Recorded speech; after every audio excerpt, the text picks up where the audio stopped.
هذا القرآن يوحدنا لطريق الخير يوجهنا الله تعالى أنزله ورسول الله معلمنا هذا القرآن يوحدنا لطريق الخير يوجهنا الله تعالى أنزله ورسول الله معلمنا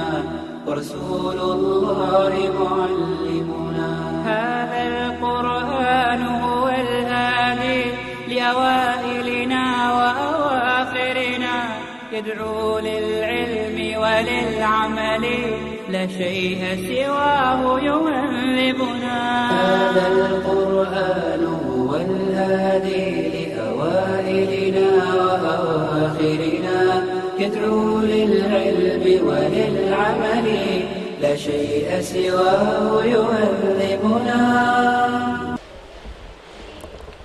إن الحمد لله نحمده ونستعينه ونستغفره ونعوذ بالله من شرور أنفسنا ومن سيئات أعمالنا من يهده الله فلا مضل له ومن يضلله فلا هادي له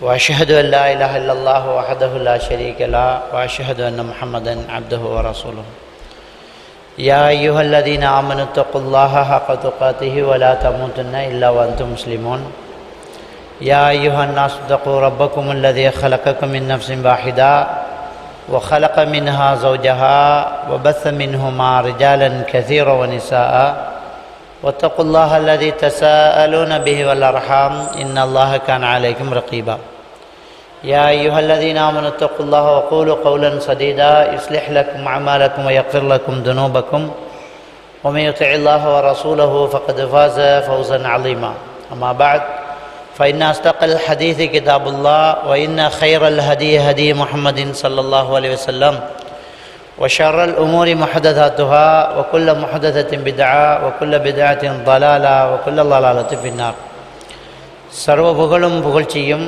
எல்லாம் வல்ல அல்லாஹ்வுக்கு சுப்ஹானஹு வ தஆலாவுக்கே சலாமும் ஸலவாத்தும் ஸல்லல்லாஹு அலைஹி வஸல்லம் அவர்கள் மீதும் சஹாபாக்கள் தாபீன்கள் தபஅ தாபீன்கள் நல்லோர்கள் எல்லோர் மீதும் என்றென்றும் எப்போதும் உண்டாகட்டுமாக.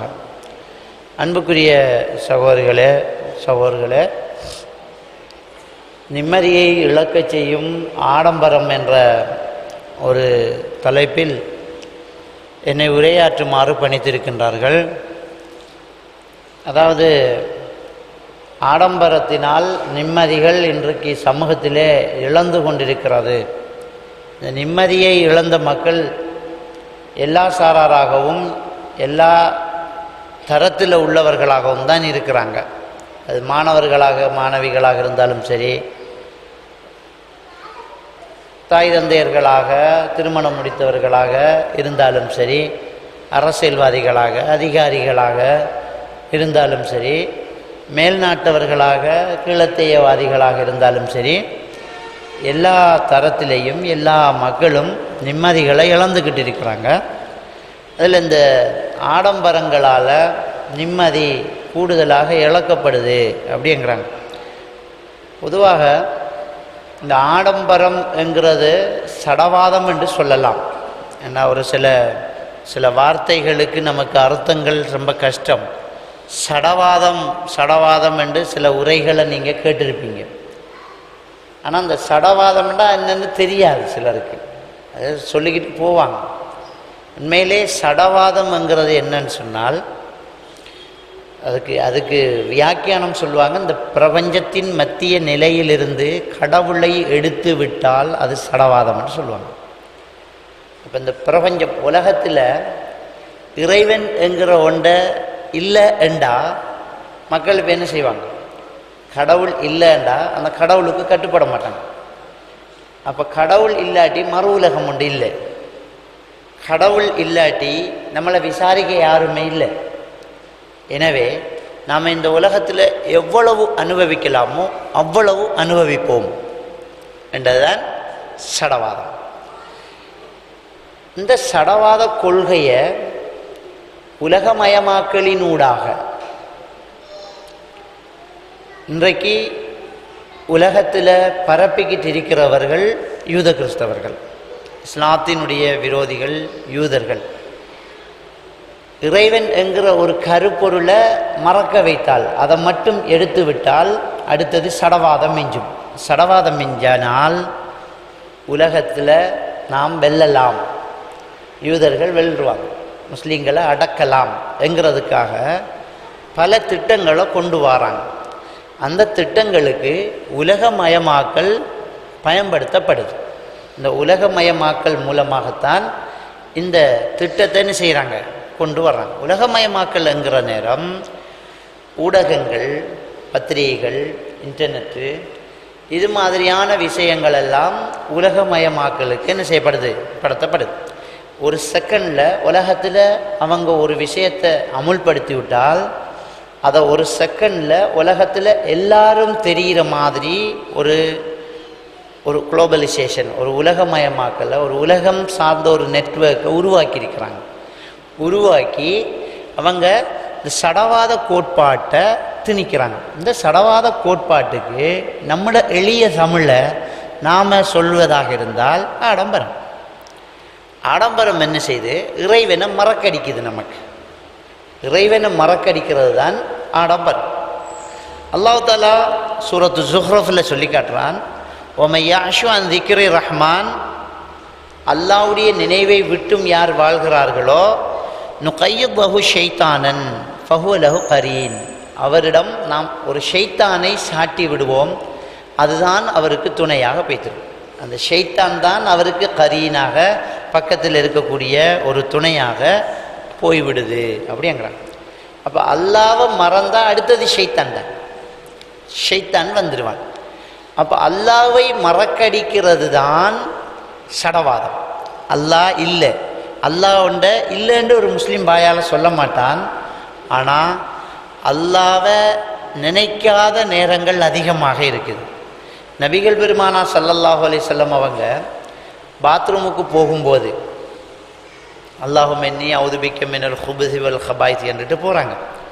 தன்னுடைய மோதிரத்தை கழட்டி வெளியில் வச்சுட்டு போவாங்க. என்னென்னா அந்த மோதிரத்தில் அல்லாஹ்வுடைய தூதர் என்று எழுதிருக்கு, முஹம்மதுர் ரசூலுல்லாஹ்ன்னு இருக்குது. அப்போ அந்த பாத்ரூம் என்றால் நம்ம கற்பனை பண்ணக்கூடாது, கட்டடம் என்று. ரசூலுல்லாஹ் காலத்தில் பாத்ரூமுங்கிறது என்னென்னா ஒரு எல்லையை ஒரு மரத்தை வச்சு, ஒரு மரத்துக்கு ஒரு பத்தைக்கு ஒரு மண் குமியலுக்கு பின்னால் அவருடைய வெளிவாசல் தேவையை பூர்த்தியாக்கிறதுக்கு போகிறாங்கன்றால் அந்த இடத்துக்குள்ளே போகிறதுக்கு அந்த எல்லைக்கு வெளியிலேயே தன்னுடைய மோதிரத்தை கழட்டி வச்சுட்டு போவாங்க. அது சமன் நம்ம பாத்ரூம் என்று சொல்கிறோம். இப்போ நம்ம வீட்டுக்குள்ளேயே கொண்டு வந்துட்டோம்.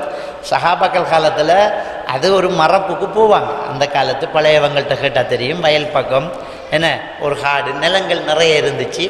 மக்கள் குறிப்பிட்ட ஒரு சில நிலத்தை தான் ஆண்டுக்கிட்டு இருந்தாங்க. அப்போ அதுக்கு நம்முடைய ஊர் வளமையில் புழக்கடை அப்படின்னு சொல்லிட்டு இருப்பாங்க. என்ன ஒரு ஏரியாவை தள்ளி வைப்பாங்க. வீடு இங்கே இருக்கும், அது ரொம்ப தள்ளி இருக்கும். இப்போ அது வீட்டுக்குள்ளே வந்துடுச்சு.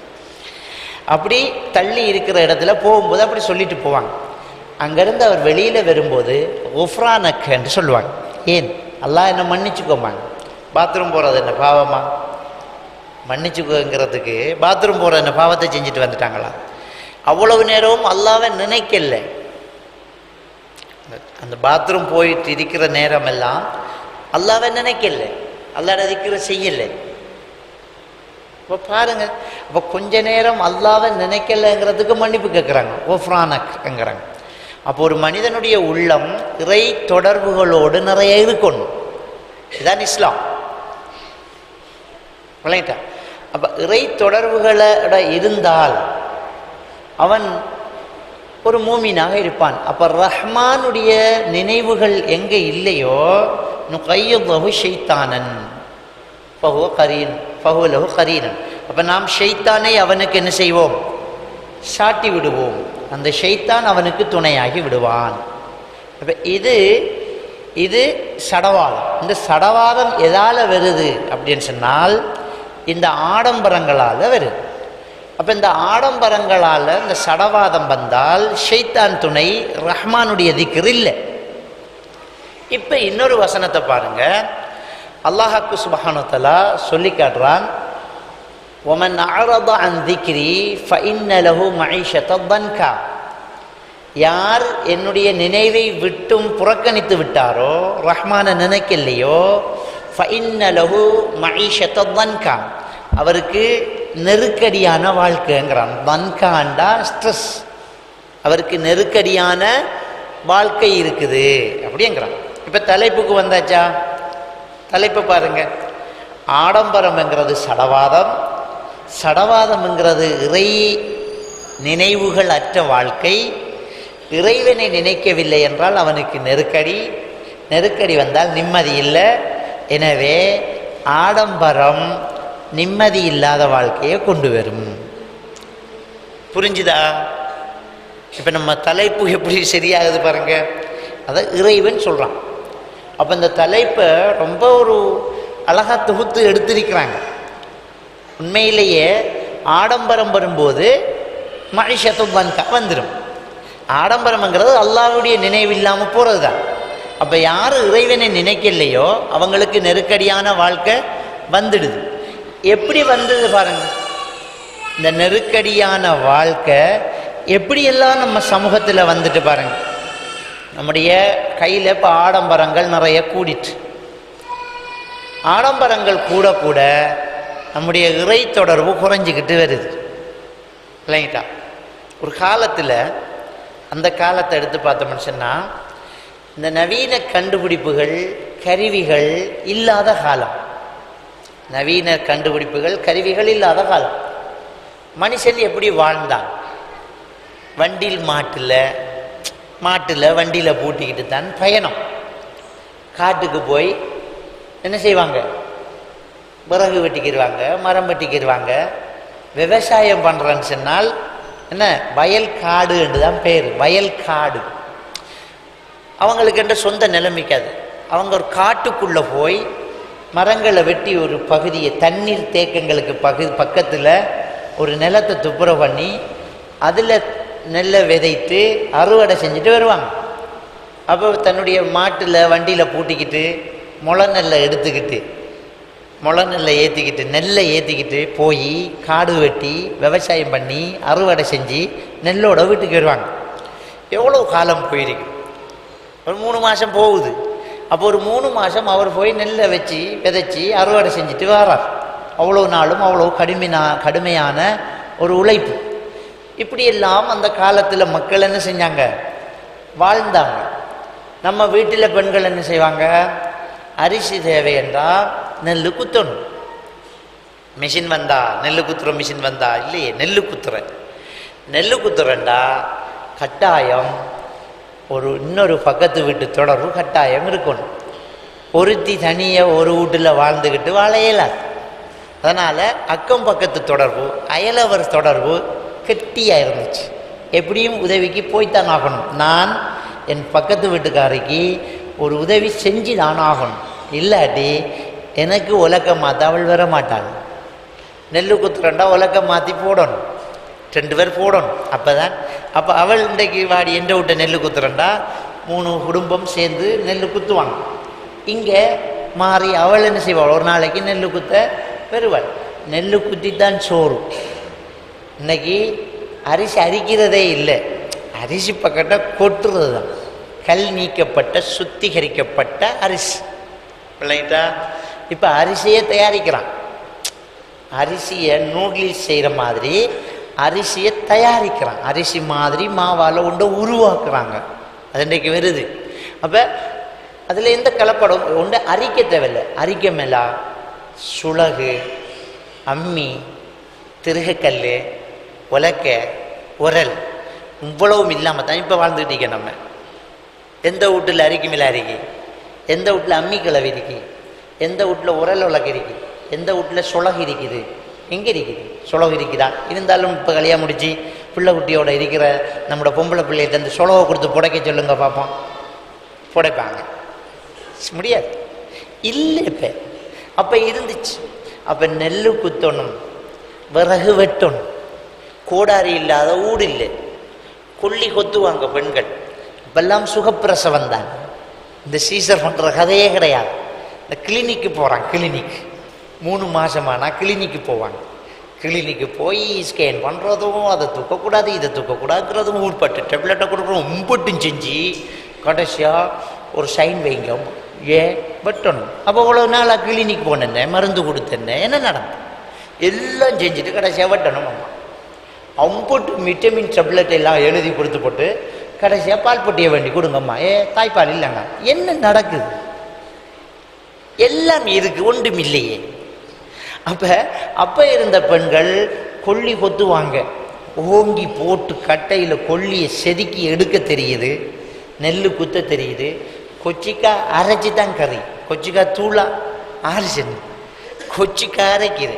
காஞ்ச கொச்சிக்காய் ஈக்கில் சுற்றி குத்தி அடுப்பில் வச்சு லேசாக அப்படி சுட்டு அப்படியே அம்மியிலேயே கலட்டி விட்டு அப்படியே மிளகு வச்சு நச்சீரம் வச்சு அரைக்கிறேன். அந்த அரைக்கிறதுக்குன்னு சில அம்மி இல்லாதவங்க பக்கத்து வீட்டில் கொச்சிக்காய் அரைக்கிறதுக்கு போய் நிற்பாங்க. நீ அரைச்சி முடிஞ்சோன்னா நான் அப்படின்ட்டு. அப்போ கொச்சிக்காய் அரைச்சி கொல்லி கொத்தி அடுப்பு ஊதி தீவனம் செஞ்சு பயிர் வச்ச செஞ்சு, இப்போ ஒரு வீட்டுக்கு விருந்தாளி போனால் இப்போ என்ன செய்வாங்க, ஒரு பக்கத்து கடைக்காரனுக்கு ஒரு கோல் உரப்பாக ஏதாவது 2 டிஃப்ரெண்ட்டாக ஃபெட்டிஸ் கட்லெட் மாதிரி 2 உரப்பாக 2 பழம் ஸ்வீட்டாக ஏதாவது உண்டு, குடிக்கிறதுக்கு என்னப்பா இருக்கு ட்ரிங்க்ஸு அப்படின்ற அதையும் கேட்டு ஒன்றும் வேலை இல்லை. அப்படியே கொழுப்பு பிடிச்சி போய் சும்மா உட்காந்துக்கிட்டு இருக்கிறோம், ஒன்றும் வேலை இல்லை. கிச்சன் சுத்தமாக இருக்குது, புகை பிடிக்காமல். அப்போ எல்லாமே வந்து இறங்குது, கொடுத்துட்டு. அந்த காலத்தில் எல்லாம் வீட்டில் வாழை மரம் வச்சு வாழைக்கொலை வெட்டி மடு வெட்டி, அந்த பொம்பளைங்களே மடு வெட்டி மடுவில் வாழை மரத்தை வச்சு அதுக்கு புகை ஊதி தீவனம் செஞ்சு பலகாரங்கள் செஞ்சு பானை அடுக்கு இருக்கும். வீட்டில் பானை அடுக்குகள் இருக்கும். அந்த பானை அடுக்குகளில் தீவனங்கள் செஞ்சு இப்படியெல்லாம் வச்சு வாழ்ந்துக்கிட்டு இருந்தாங்க ஒரு காலம். அந்த காலத்து பெண்களுக்கும் அந்த காலத்தில் வாழ்ந்த ஆண்களுக்கும் நேரம் இருந்துச்சு. என்ன நேரம் இருக்குது? பிள்ளைகளுக்கு ஓதி கொடுக்க நேரம் இருந்துச்சு, உறவுகளை மதிக்க நேரம் இருந்துச்சு, உறவுகளை போய் சந்திக்கிறதுக்கு, அவங்களுக்கு நெருங்கின உறவுகளை போய் சந்திக்கிறதுக்கு நேரம் இருந்துச்சு. பிள்ளைகளுக்கு ஓதி கொடுப்பாங்க. மகரி வட்டா ரோட்டில் போனால் வீடுகளை ஓதி கொடுக்குற சத்தங்கள் கேட்கும். அப்படி ஓதி கொடுக்குற நேரம் இருந்துச்சு. இப்படி அப்போ இருந்தவங்களுக்கு எல்லா நேரங்களும் இருந்துச்சு. இந்த தீவனங்கள் செய்கிறதுக்கு நேரம் இருந்துச்சு. இதுபோக கலை நிகழ்ச்சிகள் எம்பட்டு. ஒரு மாப்பிள்ளை கூட்டிக்கு போகிறேன்டா, அந்த மாப்பிள்ளைக்கு முன்னால் சுருட்டு வாள் வீச்சு குதிரை ஊர்வலம், அந்த எங்கள் அம்மா மாமார் சொல்லுவாங்க. நம்மெல்லாம் அதை காணலை. நம்ம கண்டது சுருட்டு வாள் வீச்சும் பொல்லடியும் தான். ஆனால் உம்மா மாமார் சொல்கிறாங்க, அதுக்கு முன்ன குதிரையில் மாப்பிள்ளை எடுத்து ஊர்வலம், அதில் 4-5 கலைகள், சீனடி, சிலம்படி, சுருட்டு வாழ் வீச்சு, இதெல்லாம் ஆண்கள் படிச்சிருக்கிறாங்க. அதெல்லாம் செஞ்சுக்கிட்டு இருந்தாங்க. உடம்புல நோய்கள் குறைவு, நேரங்கள் நிறைய இருந்துச்சு, வாழ்ந்துக்கிட்டு இருந்தாங்க. இந்த மின்சாரங்கள் இருந்துச்சா, விளக்கு எரிச்சு வாழ்ந்துக்கிட்டு இருந்தாங்க. ஆமண மரத்தில் கொட்டையை எடுத்து வீட்டில் தட்டி ஒரு டப்பாவில் போட்டு வச்சுருப்பாங்களாம். எங்கள் அம்மா சொல்லுவாங்க, ஆமண மரத்தில் கொட்டையை ஆராத்தி மாதிரி காய் காய்ச்சிருக்கும் இல்லை ஆமணங்கா, அந்த கொட்டையை எடுத்து ஒரு டப்பாவில் போட்டிருப்பாங்க. பிள்ளைகளை கடைக்கு விட்றோண்டா அதான் எங்கள் உம்மா சின்ன பருவத்தில் எங்கள் உம்மா கொடுத்து அனுப்புவாங்களாம். ஒரு பச்சை ஈக்கில் ஒரு ஆமண கொட்டையை குத்தி விளக்கில் கொளுத்தி கையில் கொடுத்தா அதான் டோர்ச் லைட். கடைக்கு போயிட்டு வெறும் வரைக்கும் ஒரு கொட்டை போதும், பற்றிக்கிட்டு இருக்கும். ஆமணக்கு எண்ணெயை விளக்கெண்ணன்னு சொல்கிறது அதனால தான். ஆமணக்கு எண்ணெயை விளக்கெண்ணன்னு சொல்கிறது, விளக்கெரிக்கிற எண்ணெய்ன்னு சொல்கிறது அதனால தான். அந்த அளவுக்கு அந்த காலத்தில் மக்கள் வாழ்ந்துக்கிட்டு இருந்தாங்க. ஆடம்பரம் இல்லை, ஆனால் நோய்கள் இல்லை, இறை தொடர்பு கூட, அல்லாஹ்வுடைய நினைவுகள் கூட. அந்த காலத்தில் வாழ்ந்த இமாம்கள் லட்சக்கணக்கான ஹதீதுகளை அறிவிப்பாளரோடு பாடமாக்கி இருக்கிறாங்க. லட்சக்கணக்கான ஹதீஸுகளை, 1,00,000 ஹதீஸை நான் பாடமாக்கியிருந்தேன் அறிவிப்பாளர்களோடன்னு சொல்கிறாங்க. விளங்கிட்டா? அப்போ ஒரு ஹதீதை சொல்லி இதை ரசூலுல்லாஹ் சொன்னாங்க. ரசூலுல்லாஹி ஸல்லல்லாஹு அலைஹி வஸல்லம் அவர்கள் ஆயிஷா நாய் கேட்டாங்க. ஆயிஷா நாய் கிட்ட உருவாவுடைய வாப்பா கேட்டாங்க. உருவாவுடைய வாப்பா கிட்ட உருவா கேட்டாங்க. உருவா கிட்ட ஹிஷாம் கேட்டாங்க. ஹிஷாமுக்கிட்ட இப்ராஹிம் கேட்குறாங்க. இப்ராஹிம் கிட்ட இமாம் புகாரி கேட்குறாங்க. அவர் சொன்னார் அப்படின்னு நம்ம ஹதீஸை சொல்கிறோம் இல்லை. அந்த அறிவிப்பாளரை ஒரு ஹதீஸை 2 ஹதீஸை நினைவு வச்சுக்கலாம். 1,00,000 ஹதீஸுகளை மனசுக்குள்ளேயே நினைவு வச்சுக்கிற அளவுக்கு அவங்கக்கிட்ட மார்க்க தொடர்புகளும் நினைவாற்றல்களும் அதிகமாக இருக்குது. இன்றைக்கு நம்மளோட நிலைமை எல்லா மெமோரி சிப்புகளும் ஃபோனில் வந்திருக்குது.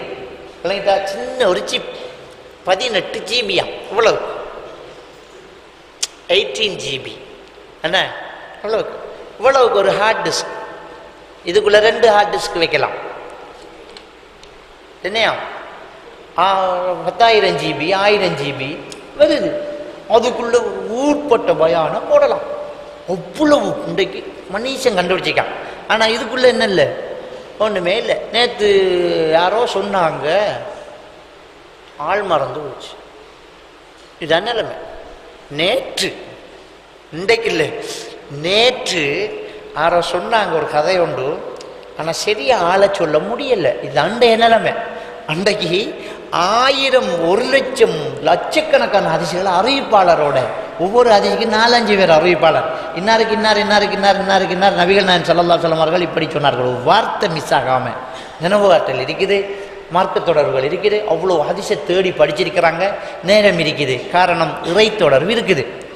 இன்னைக்கு நேற்று ஒரு ஆள் சொன்னாங்க, யாரோ மறந்து வச்சேன். என்னப்பா எங்கே போயிருக்கு நம்ம தொடர்பு? எனவே இறை தொடர்பு ரொம்ப குறைவு, ஆடம்பரம். இப்போ நாம் இந்த நவீன கண்டுபிடிப்புகள் வந்ததுனால நிம்மதிகளை எப்படி இழக்கிறோம்? உண்மையாக பொண்டாட்டிய டெலிஃபோன் நம்பரை ஃபோனில் பார்க்காம சொல்ல தெரிஞ்சாக்க கையை வைத்துங்க. இல்லை, பொண்டாட்டிய டெலிஃபோன் நம்பரை ஃபோனில் சேவ் பண்ணி பேரை போட்டு வச்சு, கோல் தேவைண்டா மை வைஃப் கோல் போகுது. ஆனால் இந்த ஃபோன் தொலைஞ்சா ஆத்திர அவசரத்துக்கு பொண்டாட்டிக்கு உண்ட ஃபோனை கோல் எடுப்போம்டா எடுக்க ஏலாம். நம்பர் இங்கே இல்லை, இங்கே தான் இருக்குது. இன்றைய நிலைமை அப்படித்தான் இருக்குது. நிலைமை பொண்டாட்டியில தங்கச்சிற நம்பர் பாடம். அப்போ இப்படி நிலைமைகள் என்ன மாறி போயாச்சு. நிம்மதியை இழக்கிறான். ஆடம்பரம் கூடின உடனே என்ன நடக்குது? இவனு குறிக்கிற பவரை அப்படியே இறக்கி வைக்கிறான். அப்ப இப்ப எல்லாம் சுவிட்சை தட்டினா சோறு எல்லாம் பக்கெட்டா வருது. கொச்சிக்காத்தூள் இடிச்சு தம்பருது. பிரியாணி மிக்சிங் அது வேறையா வருது. நீங்க இறைச்சி கறிக்கு ஒரு பக்கெட், மீன் கறிக்கு ஒரு பக்கெட், இறால் கறிக்கு ஒரு பக்கெட் வருது. இறைச்சி கொட்டுறது இறைச்சிக்குரிய பக்கெட்டை கொட்டினா இறைச்சி கறி. அதுக்கு நீங்க அந்த பழைய பெண்கள்கிட்ட சமையல் ஓடர் ஒன்று இருக்கும் இல்லை, இறைச்சி கறி எப்படி ஆக்குறது, முதல்ல தாளிக்கிறது, இறைச்சை கொட்டுறது, கொச்சிக்காயை கொட்டுறது, இப்படி அந்த ஓடர் அதெல்லாம் ஒன்றும் தேவையில்லை. இறைச்சை கொட்டுங்க, இந்த பக்கெட்டை கொட்டுங்க, முடிச்சு. அப்போ இப்படி சிம்பிளாக சமைக்க தெரியுது. இந்த புடைக்கிற அரைக்கிற இடிக்கிற குத்துற ஒரு வழக்கமும் தேவையில்லை. ஒன்றும் தேவையில்லை. இன்னைக்கு என்ன நடக்குது? வாழ்ந்துக்கிட்டு போகிறோம். அப்போ சிம்பிளாக எல்லாம் செய்யலாமாட்டா எவ்வளோ நேரம் மிச்சம் இருக்கணும். காலையிலேயே ஒழும்பி 8 மணிக்குள்ளே பகலைக்கெல்லாம் சமைச்சிட்டு உட்கார்ந்துடலாம். இல்லை, உட்கார்ந்தா எவ்வளோ நேரம் மிச்சம். அவ்வளோ நேரத்தில் எவ்வளோ குர்ஆன் ஓதலாம், எவ்வளோ ஹதீஸ் கிரந்தங்களை படிக்கலாம், எவ்வளவு நம்ம சம்பாதிக்கலாம், மார்க்க ரீதியான அமல்கள் எவ்வளவு செய்யலாம். ஆனால் துஹா தொழுக நேரம் இல்லை, முன்பின் சுன்னத்து தொழ நேரம் இல்லை, நேரம் இல்லை. அந்த அந்த அந்த ஒன் குயிக் சமையலுக்கு நேரம் இல்லை. இன்றைக்கு அதுக்கு நேரம் இல்லை. அப்போ என்ன நடக்குது? நேரம் இல்லைண்டா என்ன நடந்து? அப்போ கொல்லி கொத்தி கொச்சிக்காய் அரைச்சி நெல் குத்தி சோறு கறி ஆக்கி பின்னரம் தீவனம் செஞ்சு பானைக்கு வச்சு போட்டு ஒரு 4 பேர் அப்படியே பொம்புளையில் உட்கார்ந்து தலை பார்க்குற ஃபங்க்ஷன் எல்லாம் நடந்துச்சே. அப்பெல்லாம் இந்த பேன் மருந்து வந்தா அப்படியே லைன்ல உட்கார்ந்து தலை வைப்பாங்க. அப்படியே லைன்ல அதுக்கு நேரம் இருக்குது. தலை பார்க்கறது, ஓதி கொடுக்கறது, கல்யாணம், கந்தூரி, அவ்வளவு நடந்துச்சே. இன்றைக்கு தலைக்கு கொஞ்சம் கடிக்குதா, கொட்டி தேய்ச்சாச்சு, பேன் மருந்து, பாத்திமா பேன் மருந்து போடுவோம், முடிச்சு. இன்னொரு ஆள் தலைக்கு கை வைக்கிறது, அதுக்குரிய சீப்பு இருக்குது, பேன் மருந்தை போட்டுட்டு ஒரே இழுவே ஷம்பு வருது, ஹலாஸ். அப்ப எங்க அந்த நேரம்? எங்க அந்த நேரம்? இந்த ஆடம்பரம் வாங்கி எடுத்துட்டு நம்மளை இந்த ஆடம்பரம் வாங்கி எடுத்ததுனால அப்ப அவ்வளவு வேலை செஞ்சுக்கிட்டு இருந்த தாய்மார்கள் அந்த நேரம் அந்த ரசூலுல்லாஹ் சொன்னாங்கல்ல கியாமத்து நாள் நெருங்க நெருங்க நேரம் சுருங்குமண்டு. அப்போ நிலாக்கதைன்னு கேள்விப்பட்டிருக்கீங்களா? நிலாக்கதைண்டா என்ன? நிலவை காட்டி உம்மா சோறு தீர்த்துற பிள்ளைகளுக்கு. நிலவை காட்டி உம்மா சோறு தீர்த்துற, நிலா கதை சொல்லி சோறு தீர்த்துற. நிலாவை சொல்லி, அந்த கதை சொல்லி, நரிக்கதை சொல்லி, காக கதை சொல்லி, இப்படி நீதி கதைகளை சொல்லி சொல்லி சொல்லி சொல்லி உம்மா சோறு தீர்த்துவான். பாட்டி சொன்ன கதை என்ற சரித்திரமே அதால வந்துச்சு. அப்போ பாட்டி இருப்பா வீட்டில், உம்மம்மா. அது பிள்ளைகளுக்கு கதை சொல்லணும். பாட்டி கதை சொல்லுவா, உம்மா கதை சொல்லுவா, பாப்பா கதை சொல்லுவா, பாப்பா வீட்டை இருப்பார். இப்படி எல்லாரும் சொல்லி ஒரு பிள்ளை அப்படியே வளர்த்து அந்த பாசத்தில் அப்படியே வளருது. இன்னைக்கு எவ்வளவு குயிக்காக வேலை செஞ்சும் நேரம் இல்லை. பிள்ளைகளுக்கும் பிஸி அம்பி. காலையில் நேரத்தோட பிள்ளைய எழுப்பின உடனே சும்மா மெஷின் மாதிரி நிற்பாங்க. உம்மா வாப்பா எல்லாம் சும்மா ட்ருன்னு வேலை நடக்கும். ஒரு ஆள் சும்மா கிச்சனில் நின்றுக்கிட்டு கடை நூறுசை போட்டு பிரட்டி எடுக்கும். ஒரு ஆள் பிள்ளைக்கு ஷூவை போட்டு என்ன ஆட்டம் வந்து ஸ்கூல் வேன் வந்துடுவேன் ட்ருன்னு அப்படி வேலை நடக்கும். 7 மணிக்கெல்லாம் ஸ்கூல் வேன் ஹோன் அடிப்பான். சொட்டா கொண்ட பிள்ளைய விட்டாச்சு, பாய் அப்படின்ற உம்மா ஒரு வேலைக்கு, வாப்பா ஒரு வேலைக்கு போய்த்துருவான். அந்த பிள்ளை ஸ்கூல் கலைஞ்சி வருது, 2 மணிக்கு வருது. அப்படியே வந்த உடனேயே திரும்ப அடுத்தது டியூஷன், மகன் டியூஷனுக்கு போயாச்சு. அடுத்தது வருது திரும்ப குராமைஷா. அப்படியே போய் அந்த சரியான களைப்போடு வந்து உட்காந்து இங்கிலீஷ் கிளாஸ் நடத்த வீட்டு ஆள் வரும். சரி, அவனுக்கிட்டே இங்கிலீஷ் கிளாஸை படிச்சுக்கிட்டு அந்த புத்தகத்திலேயே பொடியம் படுத்துருவான். கொண்டு போய் அப்படியே தூக்கி வேலை தட்டி விட்ருவாங்க. உம்மா பாப்பா தூக்கி வச்சு சந்தோஷமாக கதைச்சி பாசத்தை பகிர்ந்து கதை சொல்லி இல்லை முளைச்சி பிள்ளை பேச தொடங்கினா படிக்க ஸ்டார்ட் பண்ணி விட்ருவோம். நம்ம படிக்க என்னத்தை சாதிச்சிங்க நீங்கள்? அந்த பிள்ளைகள்கிட்ட பாசத்தை மட்டும் இழந்திருக்கிறீங்க. கடைசி எங்கள்கிட்ட கொண்டு வருவாங்க, கவுன்சிலிங் பண்ணுங்க. என்னண்டா, உம்மாவோட வாப்பாவோட இவன் பேசுகிறான் இல்லை, உம்மாவோட வெறுப்பறிக்கான், பிள்ளைகளுக்கு போட்டு அடிக்கிறான், இவன் என்னல்ல சமூக தொடர்பாடல் ரொம்ப குறைவரிக்குது, கடும் கோபம் வருது. இதுக்கெல்லாம் என்ன காரணம்? பாசத்தை சரியாக கொடுக்குற நேரத்தில் கொடுக்கலாட்டி அவன் ஒரு மனித உருவில் பேச தெரிந்த விலங்கு.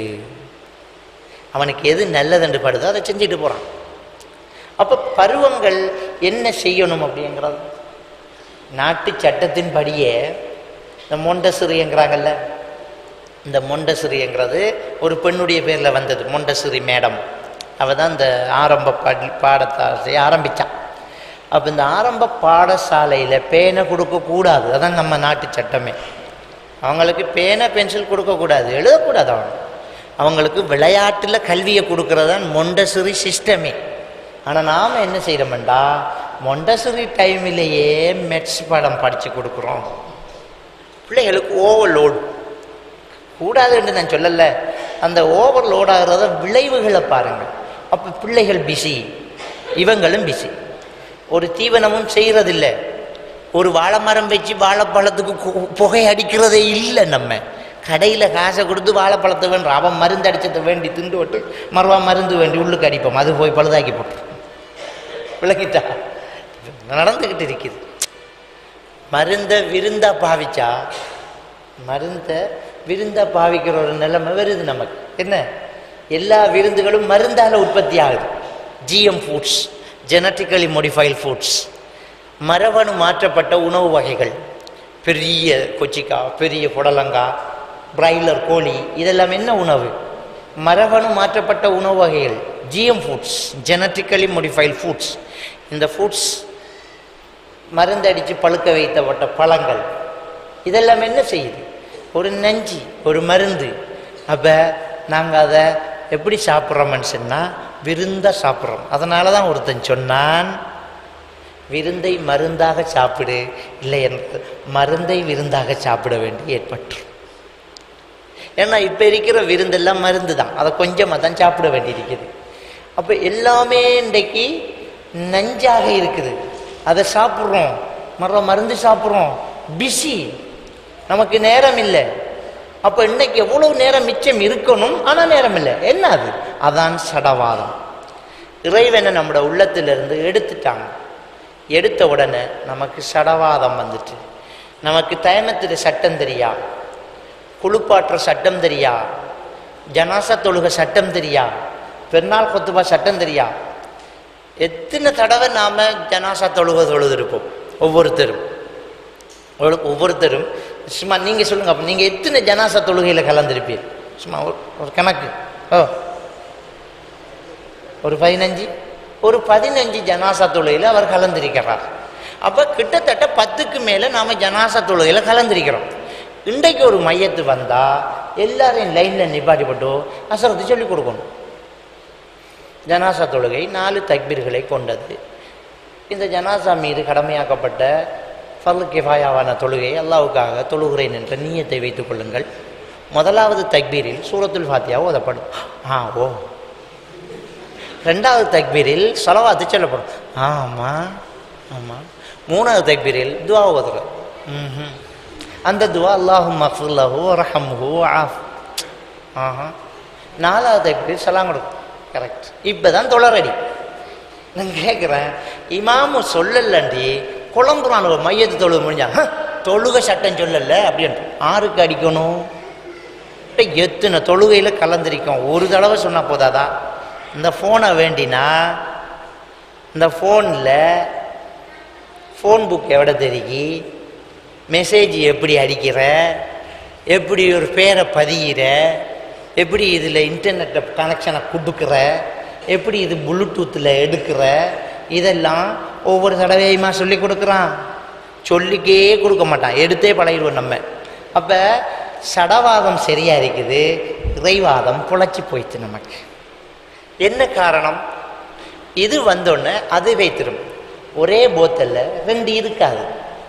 ஒரு போத்தலில் தண்ணி இருக்கணும், இல்லாட்டி பழச்சாறு இருக்கணும். பழச்சாறும் தண்ணியும் இருக்கலாமா? சடவாதம் வந்தோடனே இறைவாதம் வெளியில் போகும், இறை நம்பிக்கை வெளியில் போகும்.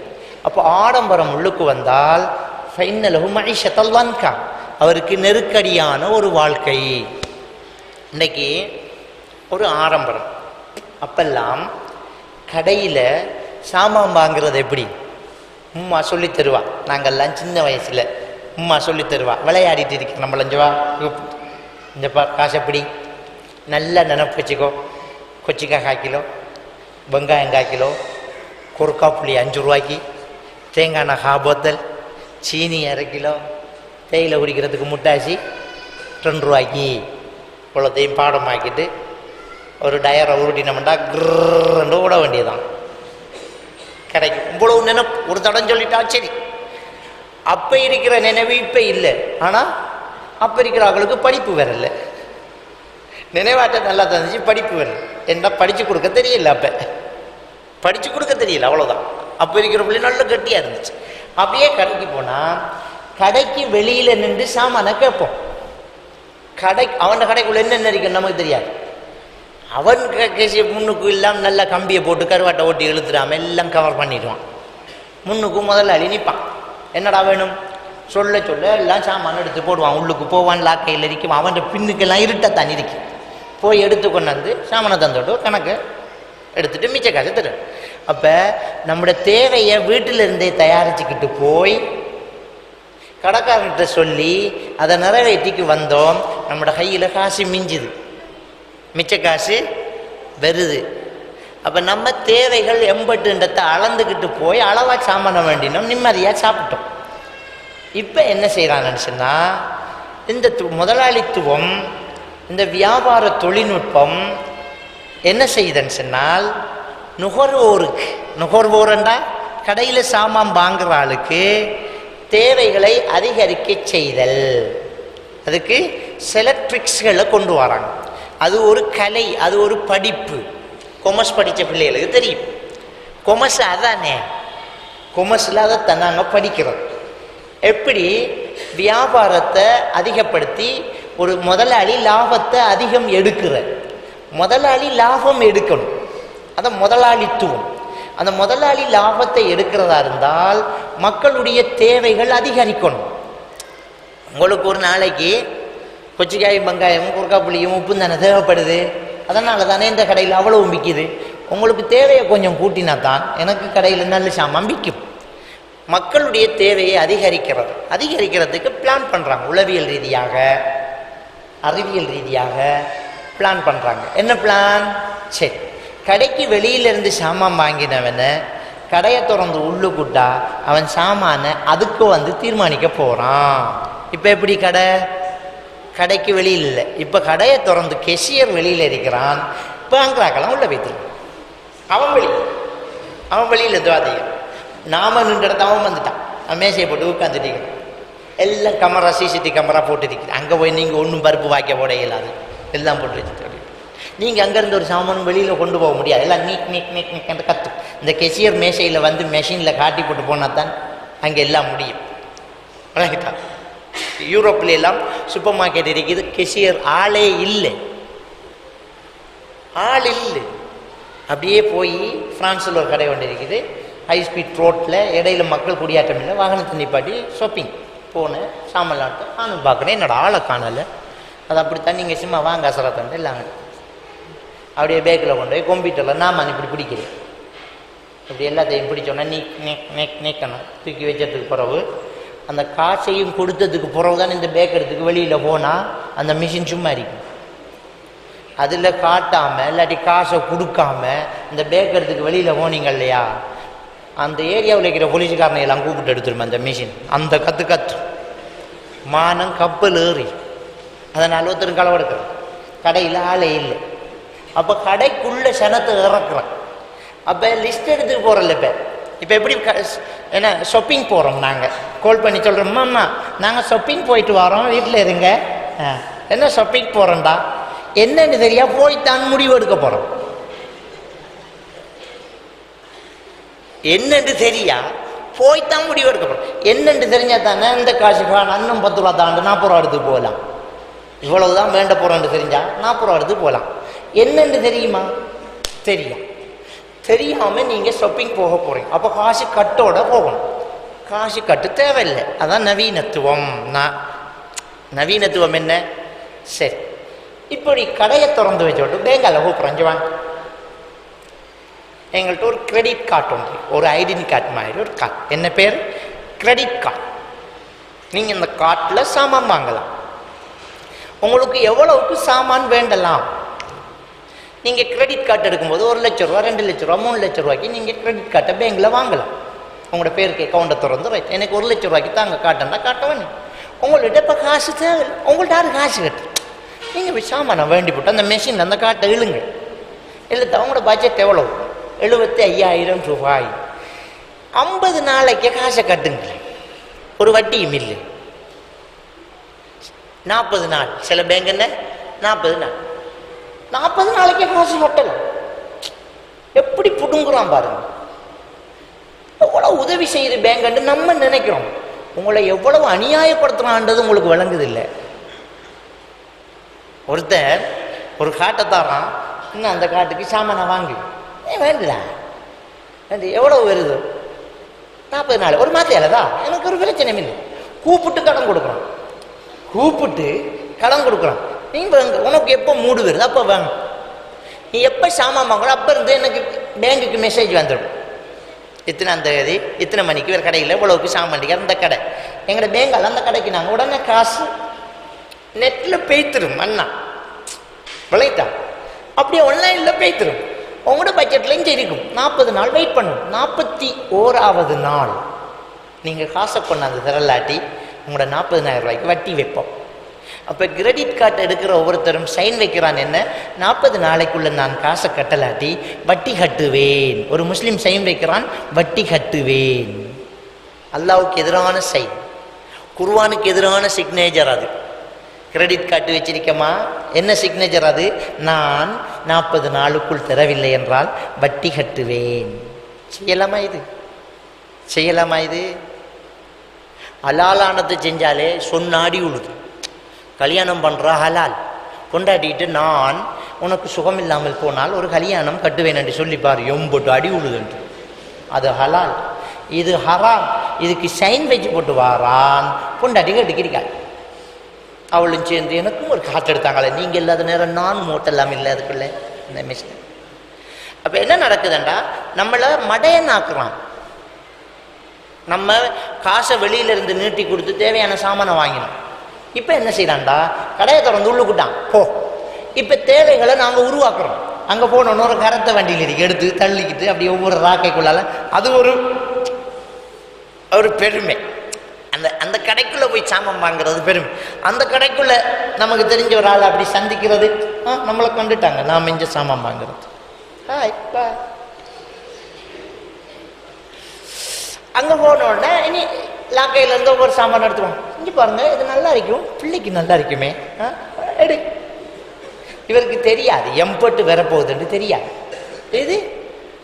இதை எடுப்போமே, கிச்சனில் அப்படி வச்சா சூப்பராக. சரி எடு. மரத்தை வச்சு தண்ணி ஊற்றினா கொச்சிக்கு அவிக்கலாம். ஒரு மரத்தை வேண்டி வச்சு தண்ணி ஊற்றினா அதுலேருந்து கொச்சிக்கு அவிக்கலாம், ஒரு பழத்தை பிக்கலாம். சரி, ஒன்றும் அது தராத மரமாக இருந்தால் கூட லாபம்தான். என்னென்னா அது ஆக்சிஜனை வெளியாக்குது, நமக்கு அந்த இடம் சுகாதாரமாகும். அந்த மரம் ஆக்சிஜனை வெளியாக்குது, நமக்கு அந்த இடம் சுகாதாரமாகும். இப்போ வீட்டுக்குள்ள என்ன செய்யறாங்க, ஆர்டிஃபிஷியல் மரம் வைக்கிறான். மரம் இல்லை, ஆனால் மரம். ஆப்பிள் காய்ச்சி கொலையாத்தும் இந்த மூளை காடு வத்திருக்கு, அப்படி கந்தடிச்சு கவர் அடித்து அதில் விழுது இறங்கி ஆப்பிள் பழுத்து ஒரேஞ்சு கொலை ஆடி அப்படியே நீர்வீழ்ச்சி உண்டு அதில் இறங்கி அதுக்கு ஒரு 27,000 ரூபா செலவழித்து அப்படி ஒரு மூலையில் வச்சிருக்கு. இப்போ அதை துறைக்கணும், அதுக்கு டைம் ஒதுக்கணும். இப்போ தொழுகல்ல முன்பின் சுண்ணத்தில் ஆடம்பரத்தை பாருங்கள், இதுக்கு டைம் ஒதுக்கணும். இப்போ நீ வேண்டி வச்ச மரம் புழுதி பிடிக்கும் தானே, ஒவ்வொரு இலையாக போய் துறைக்கணும். அங்கே புருஷன் ஷர்ட்டில் குளரில் ஊத்தரிக்குது, அதை கழுவணும், மிஷின் கழுவினா தான். இந்த இலைக்கே ஊற்ற எடுக்கா, ஒவ்வொரு இலையாக துறைச்சி ஒரு ஆப்பிளாக துறைச்சி அந்த இடத்த க்ளீன் பண்ணி வேலை மிச்சமாக. இந்த மரத்தை நீ வேண்டி வைக்காட்டி இவ்வளவு நேரம் உனக்கு மிச்சமா இல்லையா? குர்ஆன் ஓதலாம் இல்லை? குர்ஆன் ஓதலாம் இல்லை? சரி, குர்ஆன் ஓதுறதோடு வீட்டை வந்த புருஷனோட கதை சிக்கிரிக்க பொண்டாடிக்கு நேரம் இருக்கா? சாப்பாடு எடுத்துட்டு டேபிளை வச்சுக்கிறேன் சாப்பிடுங்க அப்படின்னு சொல்லிட்டு அந்த மூலையில் இருந்தவ என்ன செய்கிறா, இலை துடைக்கிறா, ஃப்ளவர்ஸை தட்டுறா, துடைக்கிறா, அலங்கரிக்கிறா, கண்ணாடி துடைக்கிறா. ஒரு ஊர்பட்டது சும்மா இருந்த செவரை போட்டு என்னமோலாம் செஞ்சு வச்சுட்டு அதில் வேலை. புருஷனோட கதைக்கலாமா? இப்போ கதைக்கலாம். நீ கதைக்கல, அதுக்கு நான் ஆஃபீஸில் கதைச்சிக்கிட்டே நாம் கதைக்கலையே, நாம் கதைக்கல. அப்போ அங்கே ஆஃபீஸில் காய்ச்சிருக்கேன், இப்படியோ காய்ச்சிக்கிட்டு இருந்தா சரி தான் இப்படி நடக்கும். இப்போ நிம்மதி இழந்து போகுதா பாருங்க, நேரம் இருக்குதா? மார்க்கத்தோடு பிள்ளைகளை கவனிக்க முடியுதா? நம்ம வீட்டில் ஆடம்பரமாக வேண்டி வைத்ததை நாம் சீர் செய்கிற நேரத்தை கழித்து பாருங்க, நம்மளோட பிள்ளைகளுக்கு நம்ம ஒரு பாடம் சொல்லி கொடுக்கலாம், நம்ம ஓதி கொடுக்கலாம், நம்ம மடியில் வைக்க தலையை அணைச்சி தூங்க வைக்கலாம், நம்ம தோளை போட்டு நித்திரையாக்கலாம். இல்லை, பிள்ளைய நித்திரையாக்க நேரம் இல்லை. நேரம் இல்லைன்னு சொல்கிறதெல்லாம் பச்சை போய், நேரம் இல்லைங்கிற ஒரு நிலையை நாங்களாக உருவாக்கிட்டோம். டிவியை வேண்டி வச்சால் ரிமோட்டை ஸ்டார்ட் பண்ணி விட்டா அது படம் சொல்லுது. அப்போ இந்த மார்க்கெட்டுக்குள்ளே உழுவாட்டு சாமான வண்டியில் நிரப்பும் போது விலை விளங்குறல்ல. இது நல்லம், இது நம்ம அந்த இதில் இந்த வாஷிங் பண்ணுற அந்த சிங்கை நம்ம பூட்டினோம் இல்லை, அந்த மூலையில் இதை வச்சு அப்படி நைச்சா அடி கையை கழுவலாம், சோப் வைக்க தேவையில்லை. இது ரொம்ப 100 ரூபா தான். அவனும் அப்படித்தான் செய்வான். 350 ரூபா அப்படி எழுதி ஒரு வெட்டிப்பட்டு 319 ரூபா அப்படின்னு எவ்வளோ கூட குறைச்சிக்கான். 31 ரூபாவை குறைச்சதை பெருசாக காட்டிக்கான். கழிச்சு பாரு 39. அப்போ நம்ம என்ன சொல்கிறோம், 31 ரூபா ஆதாயம். 31 ரூபா ஆதாயம் இல்லை, 219 ரூபா நட்டம். ஏன் வேண்டாம போவேன். ஒருத்தன் பொண்டாட்டிக்கிட்ட இழைச்சி வந்து சொன்னா, என்னங்கண்ணா 30 ரூபா ஆதாயம் முடியும்ண்டண்ணா. எப்படி? என்ன ஆட்டாவுக்கு கையை காட்டினேன், பஸ்ஸுக்கு கையை காட்டினேன், நிப்பாட்டல, பின்னாடியே ஓடி வந்துட்டேன், 30 ரூபா ஆதாயம். அவள் பல்லாரும் ஒரு அறை போட்டாளாம். அவள் ஏண்டி அறையிறண்டா, அநியாயமாக பஸ்ஸுக்கு பின்னால் ஓடி வந்தீங்களே, ஒரு ஆட்டோவுக்கு பின்னால் ஓடி வந்திருந்தா 1500 ரூபா லாபமாக இருந்திருக்கீங்க. பஸ்ஸில் என்ன 30 ரூபா எடுப்பான், ஆட்டோ எவ்வளோ எடுப்பான்? இப்படி சும்மா ஒன்றுமில்லாத நட்ட கணக்கு பார்க்குறோம் நாம். அவன் விலையை 350 ரூபான்னு எழுதி 219 ரூபான்னு போட்டால் 30 ரூபா ஆதாயமா? 219 ரூபா நட்ட நமக்கு எதுக்கு வேண்டுற நீ? அதை உனக்கு தேவையில்லாத சாம். அவன் என்னையாலும் ஒரு ட்ரிங்க்ஸ் உண்டு ஒரு ஒரு ஒரு ஒரு ஒரு ஒரு ரிங் போட்டல் உண்ட விலையை குறைச்சி போடுவான். சரி, அவன் விலையை குறைச்சி சும்மா போட்டான், ₹1 போட்டான். எதுக்கு உனக்கு அது? இவ்வளவு நாளாக சும்மா தானே சாப்பிட்ட நீ சோத்தை, இப்போ இதை குடிக்கணுமா? ஆடம்பரமாக இது இல்லையா? அப்போ பட்ஜெட் என்ன செய்யுது? ஆஜியாருக்கு கூடுது இங்கே. அப்போ வண்டியில் நிரப்பியாச்சா, நிம்மதி எப்படி இழக்குதுன்னு பாருங்க. அப்போ சந்தோஷம், பொண்டாட்டிக்கு என்ன சந்தோஷம், வீட்டு நிறைய சாமான், ஃப்ரிட்ஜ் நிறைய சாமான், கிச்சன் நிறைய சாமான், பிள்ளைக்கு போனிக்கு அது இது வண்டியில் நிறைய அப்படியே தள்ளிக்கு வந்து அப்படியே விட்டாச்சு. விட்டா அங்கே அந்த விலை குறைச்சி நாம மார்க்கெட்டுக்குள்ளே போய் எஞ்சப்பார் எவ்வளவு ₹30, ₹20 தரேன் அப்படின்னு சண்டை பிடிச்சி இல்லாதியார். அது கோஸ்டே ₹30 தான், நான் ஆதாயத்துக்கு விற்கல அப்படின்ட அந்த கதையை விட்டுட்டு ₹20 தான். அந்த சண்டையெல்லாம் அந்த பூச்சிட்டியில் பிடிக்கலாமா?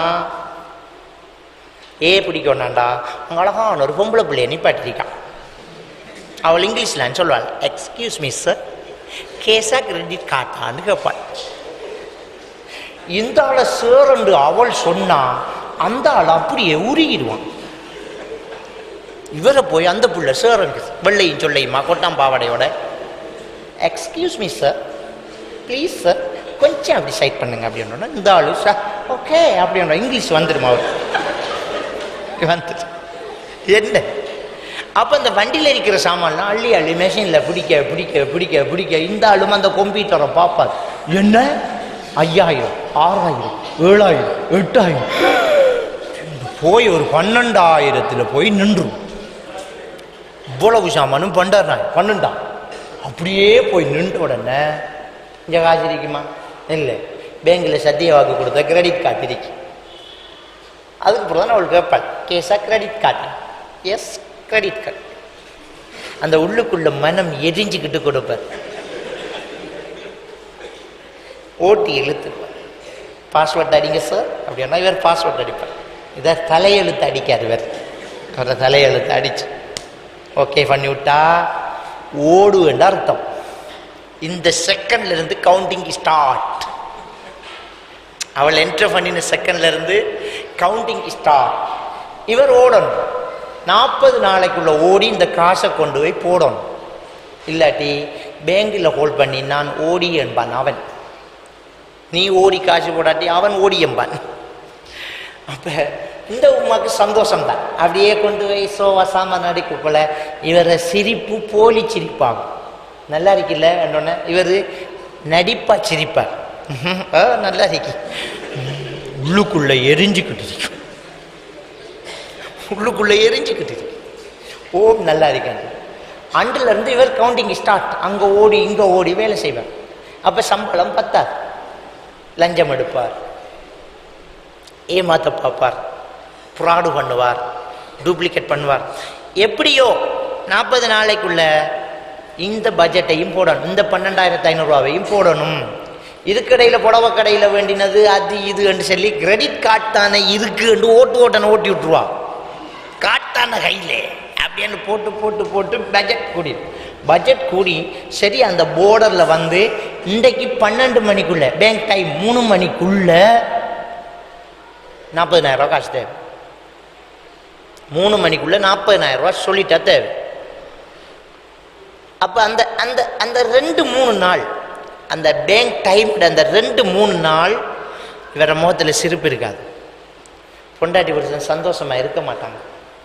குடும்பத்துக்கு சண்டை வரும், ஸ்ட்ரெஸ், இங்கே நிம்மதி இல்லை. இவரை தலைக்குள்ள எல்லாம் 40,000 சுற்றிக்கிட்டு இருக்கு. அந்த உமாவுக்கு ஒன்றும் தெரியும். அந்த உமா அழகா டீயை கொண்டாந்து டீ சாப்பிடுங்க கொடுத்துங்க. அந்த ஆள் வெயி உடத்த அப்படியே வேற டென்ஷன் வேற. எப்படி இருக்கு நம்ம வேண்டின பால்மா? சூப்பருங்க அப்படியம்பா எடுத்து சூப்பரா சூப்பர். இவனுக்கு வேற கடுப்பு. அந்த சூப்பர் தான் அவனுக்கு சூப்பரா இருக்காது.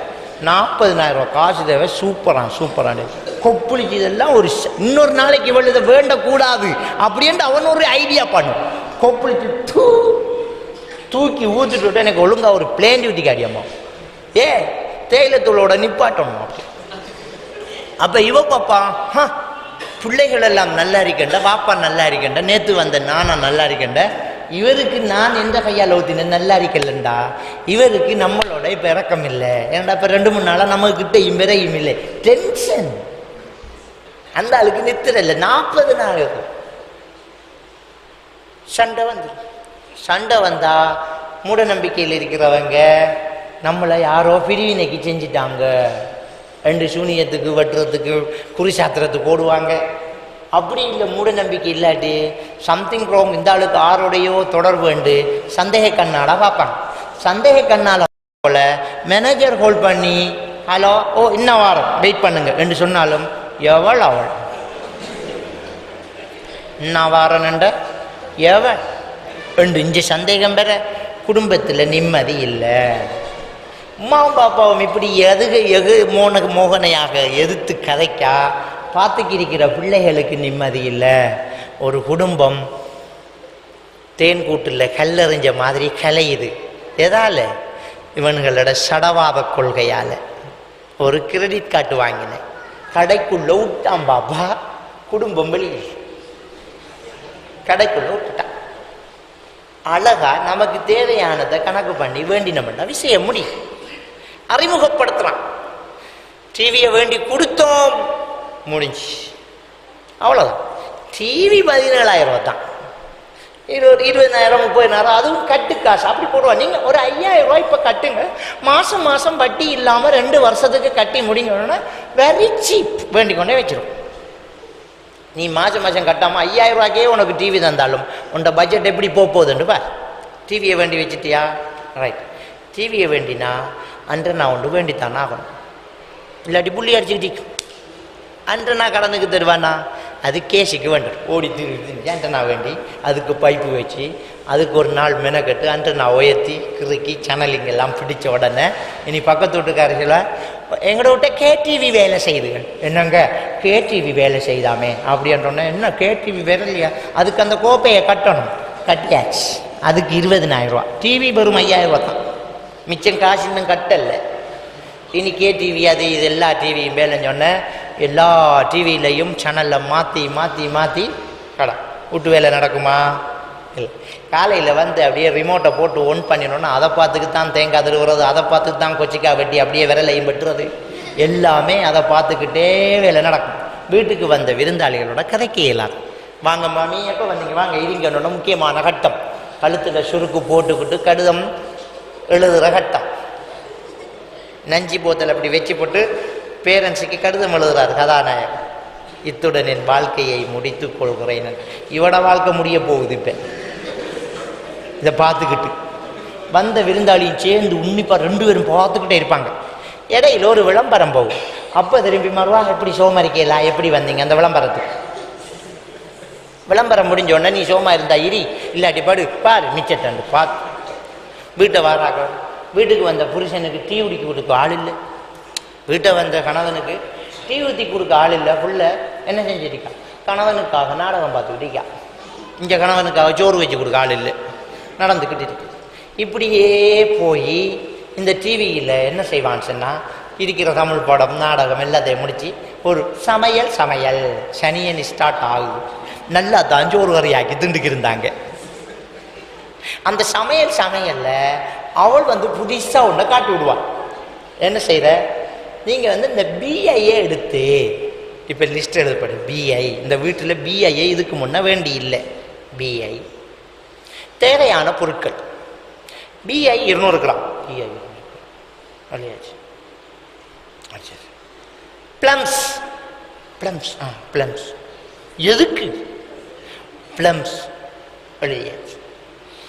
ஜெலிஃபிஷ், இது ஃப்ரூட்ஸ் எல்லாம் எழுதப்படுது. ஆப்பச்சோடா இப்படி வினாகிரி எல்லாம் எழுது. கொஞ்சம் ஒரு ஸ்பூன் வினாகிரி கடையில் கிடைக்குமா?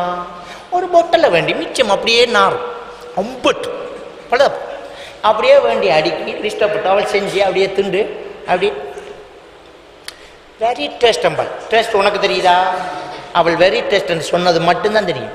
நாசமாக போனாலும் அப்படி தான் அவள் சொல்லுவான். ஏன்டா வீடியோவுக்கு முன்னால் போஸ்ட் கொடுக்கா, நல்லா இருக்குமா, இதையெல்லாம் வேண்டித்தாங்க. அந்த லிஸ்ட்டு வேலை விட்டு வந்தோன்னா கையில் கொடுத்தோடனே அந்த லிஸ்ட்டு வேண்டணும். சம்பளம் காணுமா, ஒரு மாதிரியாக பொண்டாட்டி ஆசைப்படுறாளே, அதுக்குள்ள டார்லிங் என்றாலண்டா கட்டாயம் வேண்டிட்டு வருவார். இதை வேண்டித்தாங்க டார்லிங் முடிஞ்சு ஆஜியார் வேண்டுவார். இதை வேண்டி முடிஞ்சு அதை ஆக்கி அதை திண்டு வகுத்து வலிச்சு ஹாஸ்பிட்டலுக்கு ஆட்டை பிடிச்சி போன செலவுலேருந்து மருந்து எடுத்த செலவு எல்லாம் 1000 ரூபா, அது வேறு. இது வேண்டின வேறு, வேண்டின சாமான் மிச்சம், அது வேறு. இப்போ இவன் என்ன செய்வா, புதுசாக ஒரு ஸ்வீட் ஒன்றை செய்ய பழகிடுவான். பழகினா நாம் திண்டம், பிள்ளைகளுக்கு கொடுத்தோம், புரிஞ்சம் பொண்டாட்டி திண்டம். எனக்கு தெரியும் என்றதை ஃபேமிலியில் எல்லாருக்கும் காட்டணும். ஸோ உங்கள் உமாவுக்கு ஒரு பார்சல் கட்டணும், எங்கள் உமாவுக்கு ஒரு பார்சல் கட்டணும், மைனிமார் 3 பேருக்கும் 3 பார்சல் கட்டணும். எல்லாம் ஒரு 5 பார்சல். 5 பார்சல்னு சொன்னால் நீங்கள் நாளைக்கு வரும்போது ஒரு 2 கிலோ மாவு லிஸ்ட்டு. ஆண்டவன் 5000 ரூபாய்க்கு டிவி வாங்கின குத்தம். 2 கிலோ மாவு இந்த ஆளுக்கு இஞ்ச பட்ஜெட். வினாகிரி 2 போத்தல், பிஐ 1/2 கிலோ. இந்த ஆளுக்கு இதை எடுத்தா இதை சும்மா கொண்டு போகலாமா, அதோட ஒரு வாழைப்பழம், அதை கொண்டு போகிறதுக்கு ஒரு ஆட்டோ, அது ஒரு பங்கு. இப்படி போய் அதை கொடுத்து நாங்கள் செஞ்ச டிவியில் பார்த்து செஞ்சேன்னு சொல்ல அதுக்கு ஒரு நாள் ஒதுக்கி எவ்வளவு டைம் வேஸ்ட் இப்படி போகுது. டென்ஷன் ஆகுது. அப்போ இப்படி செஞ்சோன்னா வருமானம் போதுமா? வருமானம் போதாது. இனி டிவியில் காட்டுவான் ஷம்பு, உங்களோட முடியில் இருக்கிற சிக்கல் எடுக்கிறதுக்கு ஒரு ஷம்பு, முகத்துக்கு சோப்பு போடக்கூடாது. ஏன் உங்களுக்கு அழகு இப்படி அழகு விளம்பரம்? அது நாங்கள் ஒரு நாள் முகத்துக்கு சோப்பு போடலை, முகத்துக்குண்டு இன்னும் இருக்குது இந்த ஷம்பு, இது இங்கே நோட் பண்ணிடுவான். அப்போ முகத்துக்கு போகிறதுக்கு உண்டு, பாய் கொப்பளிக்கிறதுக்கு உண்டு, தலைக்கு போகிறதுக்கு உண்டு, உடம்புக்கு உண்டு, நகைப்பொலிஷ் அது உண்டு, கடைசியாக குளித்து முடிஞ்சு கிரீம் கொண்டு உதட்டு கொண்டு. சிலரை பாத்ரூமுக்குள்ளே போனேன். அந்த பாத்ரூமுக்கு போனால் சுவிஸில் ஒரு வீட்டில் போய் தங்கினேன், ஒரு பயானுக்கு போய். அப்போ அங்கே லேடிஸ் பாத்ரூம் ஒரு வீட்டுக்குள்ளே, ஒய்ஃபுக்கு ஒரு பாத்ரூம். பயானுக்கு வந்து கொஞ்சம் பேர் க்ரௌடு புது செய்யணும், ஏன்னா ஒய்ஃபோட பாத்ரூமுக்கு போங்கன்னு விட்டுட்டேன். கதவை திறந்துட்டு உள்ளுக்கு போய் தவறுதெல்லாம் பாமசிக்குள்ளே வந்துட்டோமோ அப்படி யோசிச்சேன். வழி தவறி பாமசிக்க வந்த மாதிரி அம்புட்டி சாமான் அடுக்கி வச்சிருக்கு. ஒரு அம்புண்டாட்டி உண்டு, ஒரு பொண்டாட்டிக்கு அம்புட்டி சாமான். அவனை கூப்பிட்டுட்டு என்னடா இதுண்டா, அது எனக்கே புரியாது மௌலவி, இதெல்லாம் ஒவ்வொன்று சொல்லுவாள். இது முடிக்காம, அது நிமைக்காம, இது உதட்டுக்காம, இது நாக்குக்காம, மூக்குக்காமன்ட்டு கால் விரல் வரைக்கும் நறுக்கி இந்த ஷோக்கேஸை அடித்து கொடுத்துருக்கு. இம்பட்டும் வேண்டி கொடுக்கணும், உழைச்சி தான் பண்ணி. ஆடம்பரங்கள் கூட கூட என்ன செய்யுது, செலவு கூடுது. அவ்வளவுக்கு உழைக்க ஒரு ஆம்பளை கேளுமா? உழைக்க இயலாது. அவன் ஓடுறான். என்ன தலைக்கு மேலே செலவு அங்க.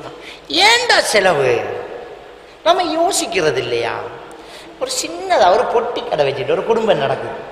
அந்த கடையில் இருக்கிற மொத்த சாமான் எல்லாத்தையும் தாடாண்டா 3000 ரூபா தம்பி.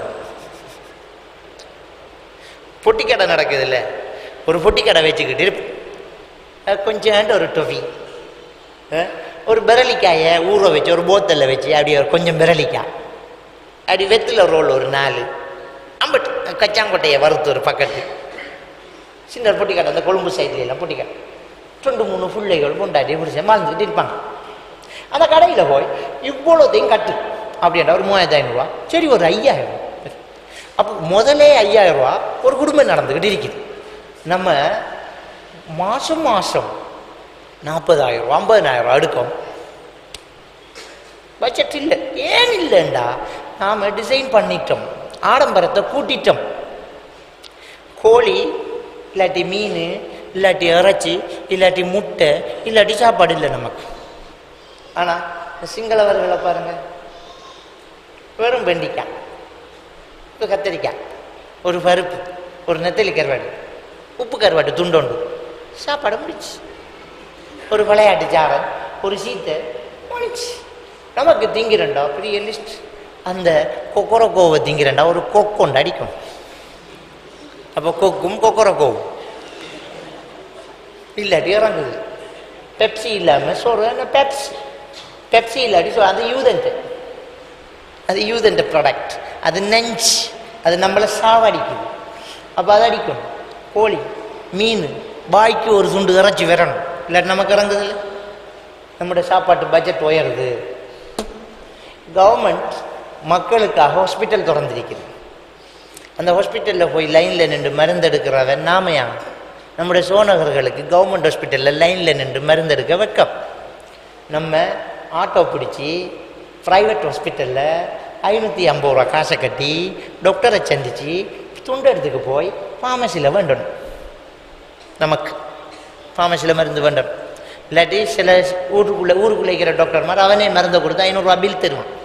ஆட்டோ செலவு 300 ரூபா 800 ரூபா. எதுக்கு? ஒரிஜினல் டேப்லெட் ஒரிஜினல் மருந்தை கவர்மெண்ட் ஹாஸ்பிட்டலில் கொடுத்துருக்குது. அதுக்கு காசு நம்மள்ட்ட இருந்தால் பிடுங்குது. நம்ம கட்டுற டேக்ஸி, நம்ம வாங்குகிற பால் மாவில் விலை, அடிக்கிற பெட்ரோல், இதில் எல்லாம் காசு பிடுங்குற நமக்கு மருந்து தரது. அந்த மருந்தை நாம் ஏன் பிரயோசனப்படுத்துகிறோம்? இல்லை. நமக்கு ஏன் கவர்மெண்ட் ஹாஸ்பிட்டலுக்கு போகணும்? ஏன் நமக்கு கவர்மெண்ட் பஸ்ஸில் போகணும்? போட்டிருக்கு, அதுக்கு டிக்கெட் குறைத்தாங்க. நமக்கு சொகுசு தேவை, நமக்கு நல்லா சாப்பிடணும், நமக்கு லேசரிக்கணும். ஆடம்பரம், நமக்கு ஆடம்பரம் கூடினா பட்ஜெட்டு கூடும். பட்ஜெட்டு கூடினா பொண்டாட்டி புருஷனுக்குள்ள சண்டை வரும். ஏன்? வருமானம் பத்தலாட்டி சந்தோஷம் இல்லை. எவனுக்கிட்ட சந்தோஷம் இல்லையோ அவனுக்கிட்ட ஆண்மை குறைபாடு. எவனுக்கிட்ட ஆண்மை குறைபாடு இருக்குதோ அந்த குடும்பத்தில் சண்டை. மருந்து எடுக்கவா? ஆண்மை குறைபாடாக இருக்குது. எப்படி ஆண்மை குறைபாடாகாமல் இருக்கும்? யோசி. நான் ஒரு கவுன்சிலர், அதனால் நான் சொல்கிறேன், ஆண்மை குறைபாடுங்கிற ஒரு நோய் இல்லை. அப்படி ஒன்று இல்லை. தாம்பத்திய உறவில் பிரச்சனைங்கிறது ஒரு நோய் இல்லை. அதுக்கு மனசு தான் காரணம்.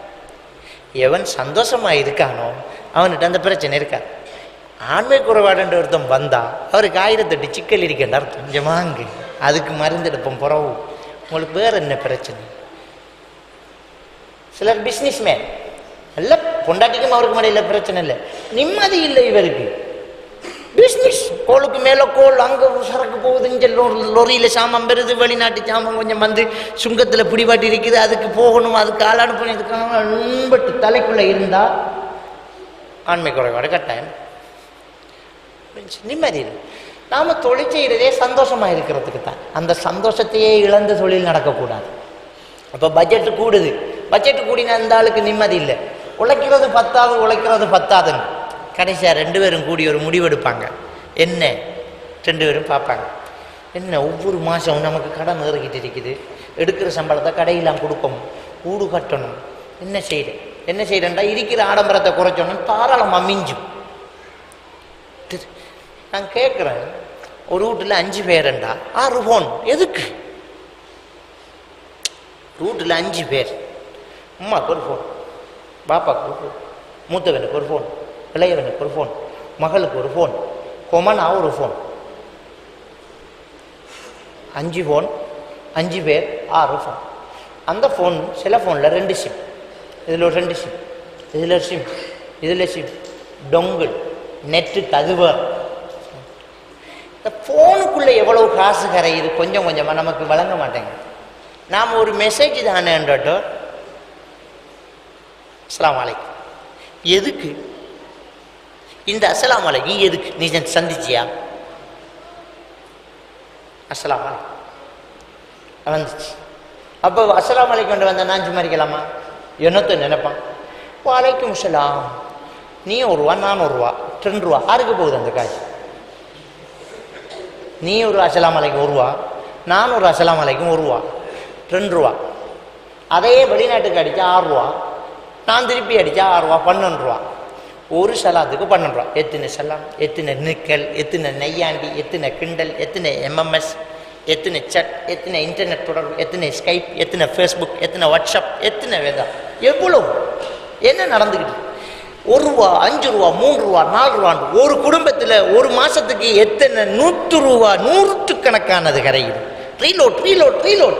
பொண்டாட்டி சொல்கிறா, எனக்கு ஏர்டெலுக்கு ஒரு ரீலோட், டயலாக்கு ஒரு ரீலோட் போடுங்க அப்படின்னு. அதுக்கு 100 ரூபா, இதுக்கு 100 ரூபா, சிம்பிள். 200 ரூபா அப்படியே கொடுத்தான். நம்ம கொடுக்கும்போது 100 ரூபா, 50 ரூபா, 200 ரூபா தான். ஆனால் மாதம் முடிய பட்ஜெட்டு 40,000 ரூபா. எதுக்கு இந்த ஃபோன்? எதுக்கு மகளுக்கு ஃபோன்? எதுக்கு மகனுக்கு ஃபோன்? அந்த ஃபோனை கொடுத்தா அந்த கை சும்மா இருக்குமா? செவனை பிடிச்சவன் கையும் செல்போன் பிடிச்சவன் கையும் சும்மா இருக்காது, சுரண்டிக்கு தான் இருக்கும். அது சுரண்ட காசு தான். இந்த காசு போயிட்டே இருக்குது, கரைஞ்சிக்கிட்டே இருக்குது. எவ்வளோ பெரிய ஆடம்பரம் பாருங்க. இன்றைக்கு ஒரு பள்ளிவாசல் நிர்வாகம் நடக்குது. ஒரு மௌலவிக்கு சம்பளம் நியாயமாக கொடுக்காதனால தான் 3 மாதத்துக்கு ஒரு மௌலவி ஒரு பள்ளியில் நிற்கி. என்ன முதல் ஒரு மௌலவி இருந்தல அவர் வெயிட்டர், என்ன போனண்டா ஒழுங்கா சம்பளம் கொடுத்துருந்தா ஏன் போகிறார்? நீங்கள் அங்கால் லெஞ்சால் ஒன்று படுத்து ரிசிட்டு கிழிச்சு இந்த மாதம் இல்லை அடுத்த மாதம் என்று கடைக்காரன் ஏசி மோதி ஏறி இறங்கி உழைச்சிக்கு வந்து அங்கே இங்கேண்டு பார்த்து கரண்ட் பில்லு தண்ணி பில்லு எல்லாம் கட்டி ஒரு 10,000 ரூபா சேர்த்து தலைவர் ஒரு 2,000 ரூபா வச்சு செயலாளர் இன்னொரு 2,000 ரூபா வச்சு அதில் உள்ள ஒரு பாப்பா நானும் 2,000 ரூபா தாரண்டு போட்டு ஒரு 15,000 ரூபா சம்பளம் கொடுத்தா 15,000 ரூபாய்க்கு அவரை குடும்பம் எப்படி ஓடும்? நமக்கு நல்லா விளங்குது இல்லை? 30 காணாண்டு அவன் நின்று பார்த்தோட்டு இது சரி வேறா, நாம் பேசாமல் ஒரு கடையில் போய் நிற்போம் ரெண்டு பாய் காட்டி விட்டுருவான் மௌலு மறு இன்னொரு மௌலையை தேடுவாங்க. நாம் என்ன செல்ஃபோனுக்கு கொடுக்குற காசு இந்த பள்ளி உண்டியலுக்கு போடுங்க. ஒரு 50,000 ரூபா சம்பளத்தை கொடுத்த ஒரு பள்ளியை வச்சு நான் சும்மா கம்பீரமாக போயிட்டு இருக்கோம். என்ன பிரச்சனை? நம்மளுக்கு முடியாமல் இல்லை, முடியும். ஆனால் நாம் வேறு இடத்த முடிச்சு போட்டுக்கிட்டு இருக்கோம். நம்மளோட காசில் எவனோ லாபம் அனுபவிச்சுட்டு இருக்கான். ஒரு யூத நிறுவனம், ஒரு கிறிஸ்தவ நிறுவனம் நம்மளோட காசில் பிடுங்கிக்கிட்டு இருக்கிறான். ஒரு மொபிட்டல் பிடுங்குது, ஒரு டயலாக் கம்பெனி பிடுங்குது, ஒரு ஏர்டெல் கம்பெனி பிடுங்குது. ஒரு பணக்கார முதல்ல தான் ஒரு ஏழை குடும்பத்தின் ரத்தத்தை உறிஞ்சுது. நமக்கெல்லாம் புரிய மாட்டேங்குது. நம்ம எங்கே போட்டுட்டிக்க நம்ம காசு? எதுக்கு தேவையில்லாமல் ஒரு ஃபோன் கால், எதுக்கு தேவையில்லாமல் ஒரு மெசேஜ், எதுக்கு நமக்கு தேவையில்லாமல் ஒரு விஷயம், ஒரு பயான், ஒரு ஒரு ஒரு ஒரு ஒரு மார்க்க விஷயத்தை நெட்டில் ஏற்றுறதுக்காக ஒருத்தர் வச்சுக்கார். அது வேறு விஷயம். சும்மா ஒருத்தன் பேசிக்கான், ஒன்றும் இல்லை, அவனுக்கு பிஸ்னஸும் இல்லை, ஒன்றும் இல்லை. ஃபோன், ஒவ்வொரு தெருக்களையும் ஃபோன். இன்றைக்கு ஃபோனில் செலவழிகிற காசு மாதிரி வேறு எதுலேயுமே செலவில்லை. அம்பிட்டு போயிட்டு இருக்குது. தேத்தானி குடிக்காட்டியும் டீ குடிக்காட்டியும் ரீலோட் போட்டுக்கிட்டு இருக்கான். வீட்டை கறிவாண்டாட்டியும் அவன் ரீலோட் போட்டு இருக்கிறான். சாராயம் குடிக்கிறவன்ற நிலைமையை விட ரொம்ப மோசமாக போச்சு இந்த ஃபோன் பாவிக்கிறவனுடைய நிலைமை. அதுலேயும் புது மெடல் வந்துட்டா பழைய மெடல் அறவிலைக்கு விற்கான். புதுசாக ஒரு ஃபோன் வந்திக்கிறான், அதில் சும்மா கமரா கிளியர்ண்டா அந்த மாதிரி கிளியராண்டா உனக்கு என்னடா? அப்போ 20,000 ரூபாய்க்கு வாங்கின ஃபோனை ஒரு 12,000 ரூபாய்க்கு விற்கான். விற்று அந்த 12ஓட இன்னும் கொஞ்சம் காசை போட்டு புதுசாக வந்த ஃபோன் ஆதாயம்டாண்டு வேண்டாம். எல்லாம் வந்த கேஸ் தான். ஆதாயம் என்று வேண்டது இருக்கே, என்ன ஆதாயம்? நட்டண்டா உனக்கு புரிய மாட்டேங்குது.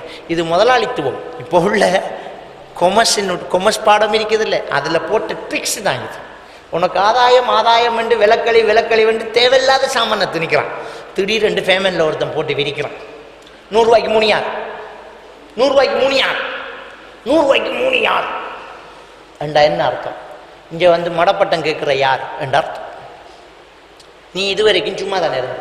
உனக்கு சீலை தேவைப்பட்டா, எனக்கு சீலை தேவைப்பட்டா, ஒருத்தருக்கும் சீலை தேவைப்படலை. 100 ரூபாய்க்கு 3 யார் அழகான பூவு சுற்றும் ஆதாயம் உனக்கு என்ன? உனக்கு தேவை இருந்தா வேண்டு, அதான் வாழ்க்கை. தேவையில்லாத வேண்டி மூட்டை கட்டினா தேவையான ஒன்று ஒதுங்கி நிற்கும், ஊடுகாடாகும். ஜப்பானுடைய முன்னேற்றத்துக்கு என்ன காரணம்? கழிவுப் பொருட்களை அகற்றுவதுதான் காரணம். ஜப்பானுடைய முன்னேற்றத்துக்கு காரணம் என்ன? கழிவுப் பொருட்களை அகற்றுறது. நம்மளும் முன்னேறதா இருந்தால் கழிவுப் பொருட்களை அகற்றணும். நம்மளோட வீட்டை போய் அலுமாரியை திறந்து பார்ப்போம். உங்களோட அலுமாரியை திறந்து இப்படி அடுக்கி வச்சிருக்கலாம். அதில் எத்தனை உடுப்பு, உடுக்கிற உடுப்பு எத்தனை, யூஸ் பண்ணுற உடுப்பு எத்தனை இருக்கு? 15 வருஷத்துக்கு முன்னே உடுத்த புடவை இருக்கு, சின்ன வயசில் போட்ட ஷர்ட் இருக்குது, சின்னதாக கட்டையாகி போன அழகான பீத்தல் இல்லாத ஷர்ட்டு, ஆனால் உடுக்கிறதில்ல கட்டை. இப்போ கொஞ்சம் உடம்பு ஃபெட் ஆகிட்டு இடுப்பு காணா, ஆனால் புது ட்ரௌசர் மடித்து இவ்வளோ உயரத்தில் அது ஒரு மூலையில் இருக்கு.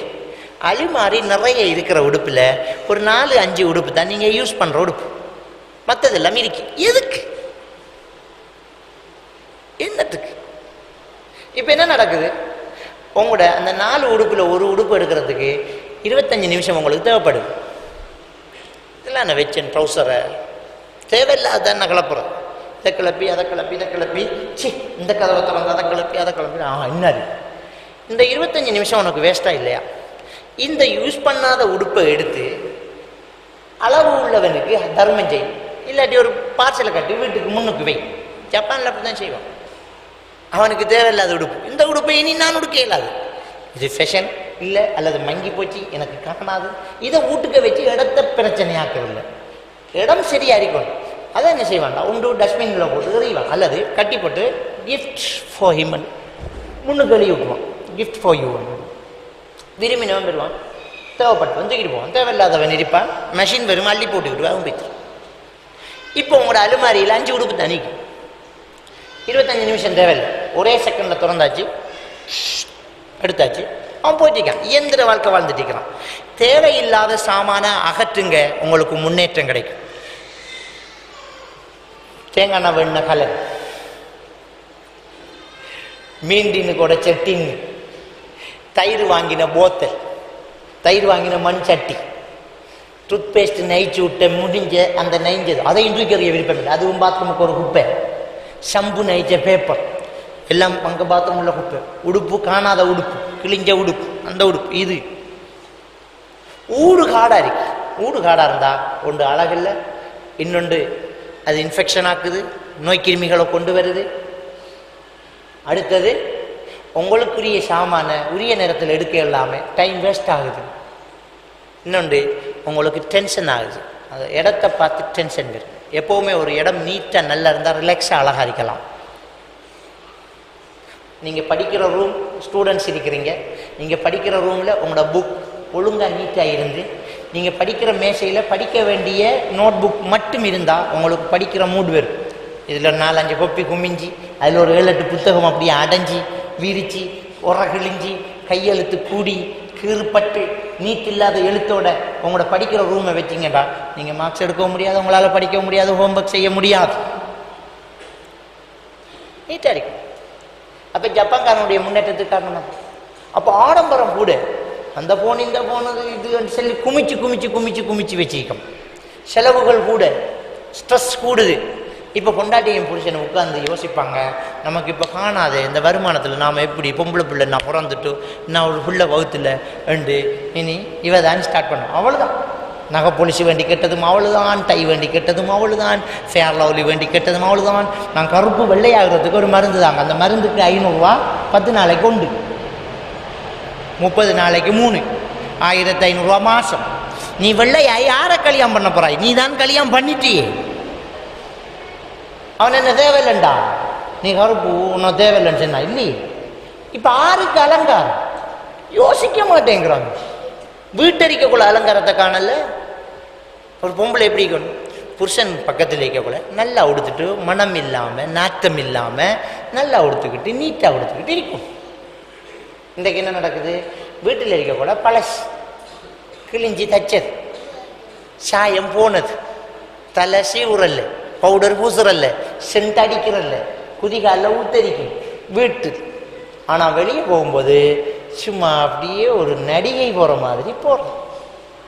அப்போ ரோட்டில் இருக்கிறவன் இங்கே ஆசைப்படுறான், வீட்டில் இருக்கிறவனுக்கு ஆசை வராது. ஏனண்டா இதை பார்த்த கோலம் வேற. இந்த ஆளுக்கு இன்னொன்று கிளி மாதிரி தெரியும், அந்த கிளி வீட்டில் அண்டங்காக்காயத்தான் இருந்திருக்கும். நடக்குது நடக்குது. அப்போ இன்றைக்கு நைட்டியை நல்லா வேண்டுறதுக்கு ஏன் மனசு வருதில்லை நமக்கு? இன்னொரு பொம்பளையில் ஒரு புருஷன் ஏன் ஆசைப்படுறான்? அலங்கரிச்சுக்கிட்டு பாரத்தால் ஆசைப்படுறான். அவளை விட அழகானவளை தான் நம்ம பண்ணியிருக்கோம். இதை அலங்கரிச்சுப்பார். நாம் பார்க்குறது தான் நைட்டி, ஒரு புருஷன் ரசிக்கிறது தான் நைட்டி. அந்த நைட்டி 150 ரூபாய்க்கு வேண்டுவார். அந்த நைட்டி அவர் பார்க்குறது 150 ரூபாய்க்கு. உடுத்துக்கு போக்குள்ள ரோட்டில் ஊரான் பார்க்குறானே, அது சல்வார், அது சல்வார், அது 7500 ரூபா.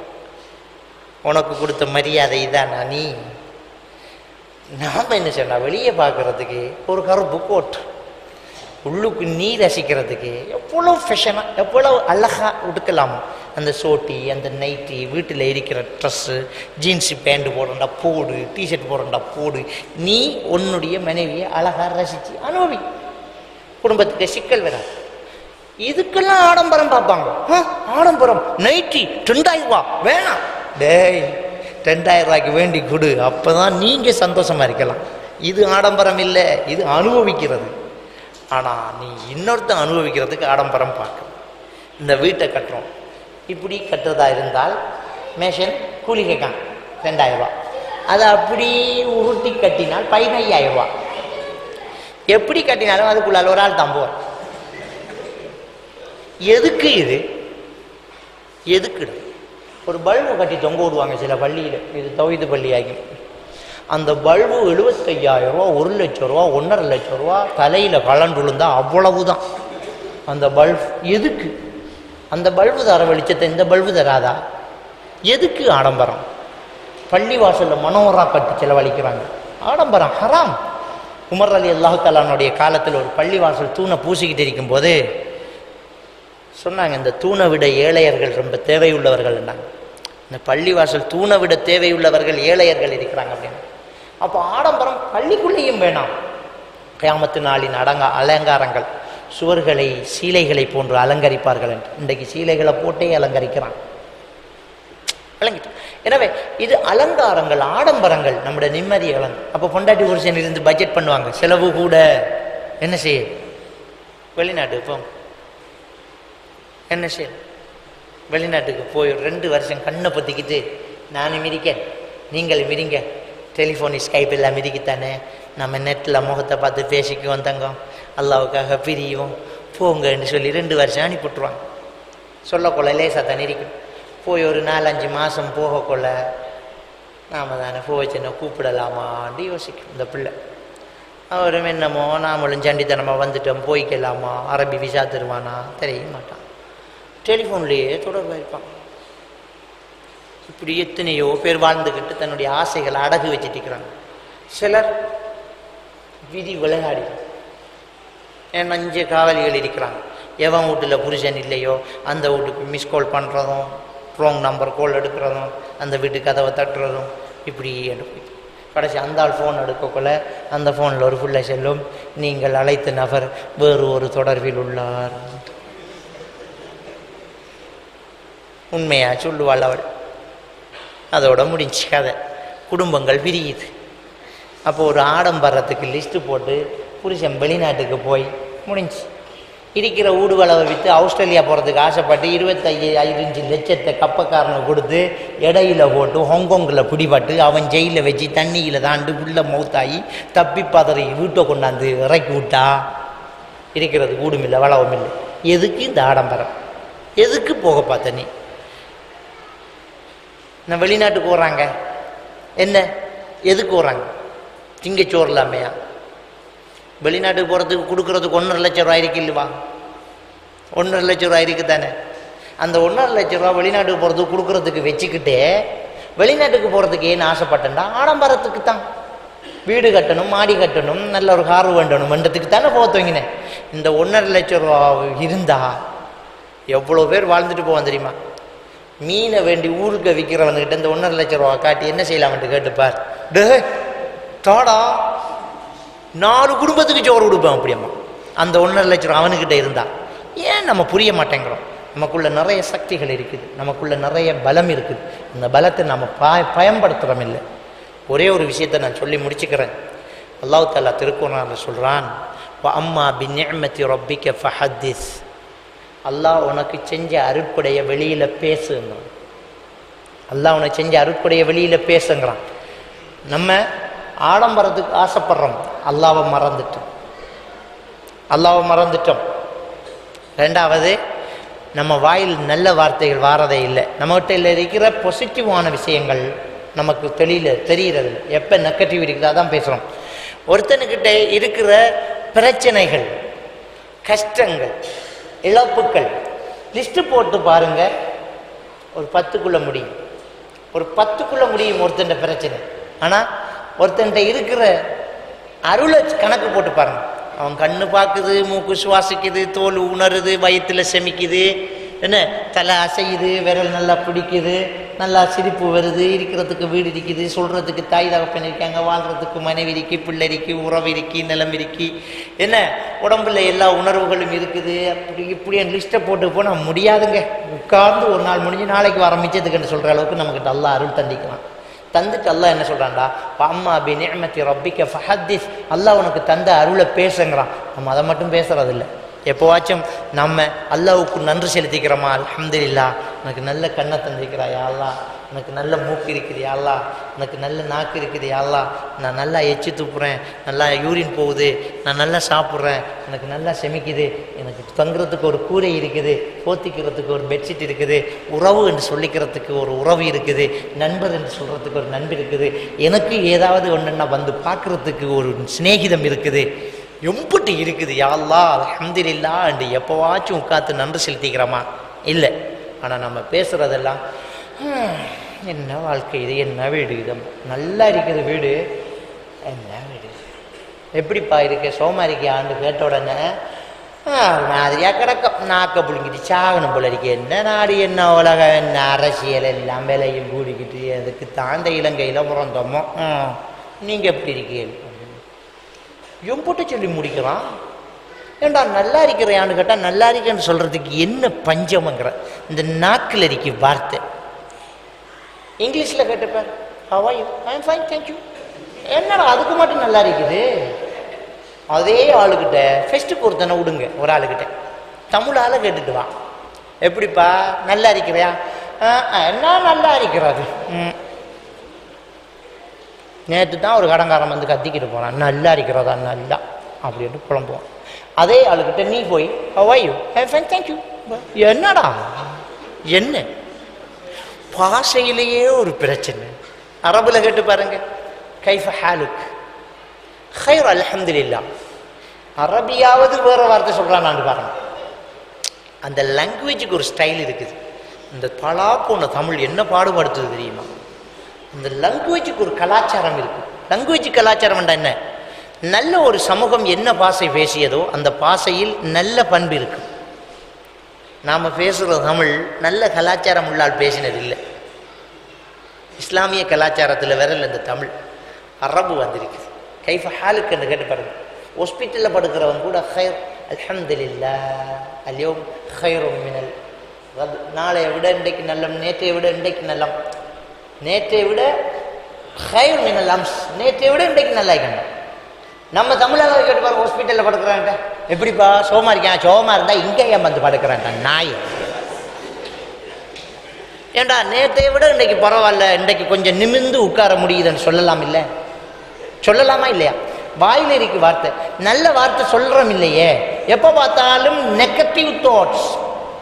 நமக்கு படிப்பு வரல, நமக்கு இங்கிலீஷ் வருதில்லை, நான் கொஞ்சம் கருப்பாக இருக்கேன், காசை கொடுத்து கண்ணாடியை வேண்டி மாட்டி வச்சிருக்கேன், அதில் போய் நின்றுக்கிட்டு கவலைப்படுறதுக்கு 1000 ரூபா கண்ணாடி, பெரிய கண்ணாடி 1500 ரூபா.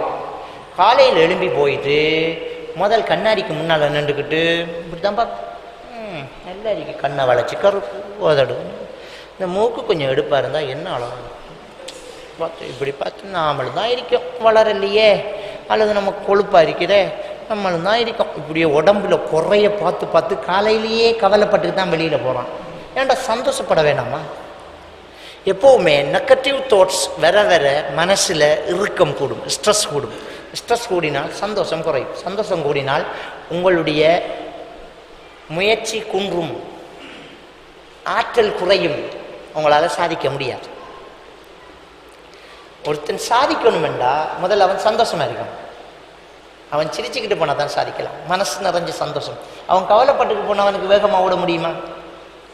அதனால தான் அலா இன்ன அவுலியா அல்லாஹ் லா ஹவுஃபுன் அலைஹிம் வலா ஹும் யஹ்ஸனூன் என்று அல்லாஹ் சொல்கிறான். உண்மையான அல்லாஹ்வை நேசிக்கக்கூடியவர்கள் பயம் இருக்காது, கவலை இருக்காது அவர்கள் மீது. பயப்பட மாட்டாங்க, கவலைப்பட மாட்டாங்க. கவலை எப்போ வரும்? நடந்து முடிஞ்சதை நினைச்சா வாரது தான் கவலை. நான் அப்படி செஞ்சுட்டேனே, இப்படி செஞ்சுட்டேனே, இங்கே வந்து கல்யாணம் பண்ணிட்டேனே என்றெல்லாம் கவலைப்படுவோம். பயம் எப்போ வரும்? நாளைய நினைச்சால், நாளைக்கு என்ன செய்ய போகிறோமோ, எப்படி இந்த ஜாப் ஜாயின் பண்ண போகிறோமோ, எப்படி இதை பேச போகிறோமோ, எப்படி இந்த வியாபாரத்தை முடிக்க போகிறோமோ, எப்படி இந்த விவசாயத்தை செய்ய போகிறோமோ, நாளைக்கு எப்படி நம்ம இந்த ஸ்பீச்சை செய்ய போகிறோமோ என்று நாளைய நினைத்தால் வாரது பயம், நேற்றே இதை நினைத்தால் வாரது கவலை. ரெண்டுமே இன்றைக்கு வருது, நிகழ்காலத்தில் வருது. நிகழ்காலத்தில் பயமும் கவலையும் கலந்திருந்தால் நம்ம மூஞ்சி சரியில்லாமல் இருக்கும். நம்மளால் எவ்வளவு தூக்க முடியும் அவ்வளவு தூக்க முடியாது. பயத்திலையும் கவலையிலையும் இருக்கிறவன் வளமையாக 30 கிலோ தூக்குறவன் அன்றைக்கு எல்லாம் 20 கிலோ தூக்கிடுவான். வளமையாக 4 மணி வரைக்கும் வேலை செய்கிறேன், 2 மணியோட ஆஃப் ஆகிடுவான். கனடா எனக்கு ஸ்ட்ரெஸ், டிப்ரெஷன், நிம்மதி என்ன வாழ்க்கை சாகனம் போல இருக்கு. இங்கே பயமும் கவலை இருந்தால் சாகனம் போலான்னு இருக்கும், பாலனும் போல இருக்குமா? இருக்காது. அல்லாவே குர்ஆன்ல சொல்லலாம், ஒரு விசுவாசி பயப்பட மாட்டான், கவலைப்பட மாட்டான். நடந்து முடிஞ்சது அல்லாட விதிடா, விதி. கலாக்கதரை நம்பினவன் தான், எதுக்கு கவலைப்படணும்? அப்படித்தான் அல்லாஹ், அப்படித்தான் இது உடையணுமென்று நாடித்தான், உடைஞ்சு போச்சு. இப்போ என்ன செய்யும்? காசாவில் அடி உழணுமென்று அல்லாஹ் தானே ஆடினேன், என்ன அடி உழந்துட்டு இப்போ என்ன? அகதியாக யாழ்ப்பாணத்திலிருந்து ஓடணுமென்று அல்லாஹ் தானே ஆடினேன், ஓடி வந்துட்டு இப்போ என்ன? ஒன்றும் இல்லை, ஓடி வந்துட்டோம். இப்போ என்ன பிச்சை எடுக்கமா? நல்லா தான் இருக்கும். 1,00,000 பேர் ஓடி வந்து என்ன பிச்சை எடுக்காங்களா? 1,00,000 பேர் நல்ல வசதியாக இருந்துக்கிட்டிருக்கான். இன்னும் சொல்ல போனால் அல்லாஹ் காப்பாற்றிக்கான். 20 வருஷத்துக்கு பிறகு அடி உள்ள போது இப்போதைய ஓடன்று ஓட்டம் காட்டிக்கான். 2010 அடி உழுது நம்ம சந்தோஷமாக இருக்கிறோம். அன்றைக்கு எல்டிடிக்காரன் 200 ரூபா காசை கொடுத்து விரட்டாட்டி அந்த யாழ்ப்பாணத்திலையும் மன்னார்லையும் இருந்துக்கிட்டு செத்திரிக்கணும். கடைசி யுத்தத்தில் நல்ல வேலை விரட்டி விட்டான். ஊடுவளவு போக உயிசும் மிஞ்சிட்டு. எல்லாத்துலேயும் நலவு இருக்குதுன்னு சிந்திக்கணும். நல்ல தோட்ஸ் வரும். எதிர்காலம் அல்லாஹ் எப்படி நாடணும் என்று நடத்தணும் என்று நாடித்தானே அப்படித்தான் நடக்கும். எதுக்கு பயப்படணும்? இந்த தைரியத்தை வரவழைச்சு பாருங்க, சந்தோஷம் இருக்கு. எனவே நாங்கள் பேசும்போது நல்லதை பேசணும். எனக்கு முடியும், என்னால் இயலும், நான் சாதிப்பேன், எனக்கு வெற்றி, நல்ல வார்த்தைகளை பேசணும். இப்படி நல்ல வார்த்தைகளை பேசினால் சந்தோஷம் இருக்கும். அப்போ ஆடம்பரம் கூடும்போது நம்மளால் முடியாமல் போகுது. முடியாமல் போனால் வேறு வழி கையாளும். இப்போ ஆடம்பரத்தை குறைப்போம், திரும்பிப்போம், பழைய வாழ்க்கை வாழ்வோம். தேவையில்லை, ஒரு சோப்பு போதும். இந்த சோப்பை தேய்ச்சிக்கிட்டு தலைக்கும் போட்டாக்கள் சாகல். ஷம்பு போடாமல் சோப்பை தலைக்கு போட்டவனெல்லாம் அந்த மொட்டையாக போய்த்தானா? இந்த ஷம்பு வந்தது பிறகுதானே மொட்டையான, அதில் உள்ள விளக்கம் விளங்குதான். அதில் முடி உதிரை வச்சு போட்டு தான் முடி உதிர்வுக்கு இன்னொரு ஷம்பு விற்கணும். எல்லாம் ட்ரிக்ஸு தான், எல்லாம் ட்ரிக்ஸு தான். ஒன்றை ஒருத்தன் உடைச்சி விளம்பரம் பண்ணுறான். இதான் நடந்துக்கிட்டு இருக்கு. ரெண்டும் ஒரு கம்பெனி தான், ரெண்டும் ஒரு கம்பெனி. 2 சோப்பு கம்பெனி விளம்பரம் பண்ணும், ரெண்டும் ஒரு கம்பெனி தான். அதுக்காக இந்த சோப்பை இவன் நக்கல் பண்ணி விளம்பரம் பண்ணுவான். விளம்பரம் பண்ணி இந்த சோப்பை விற்பான்.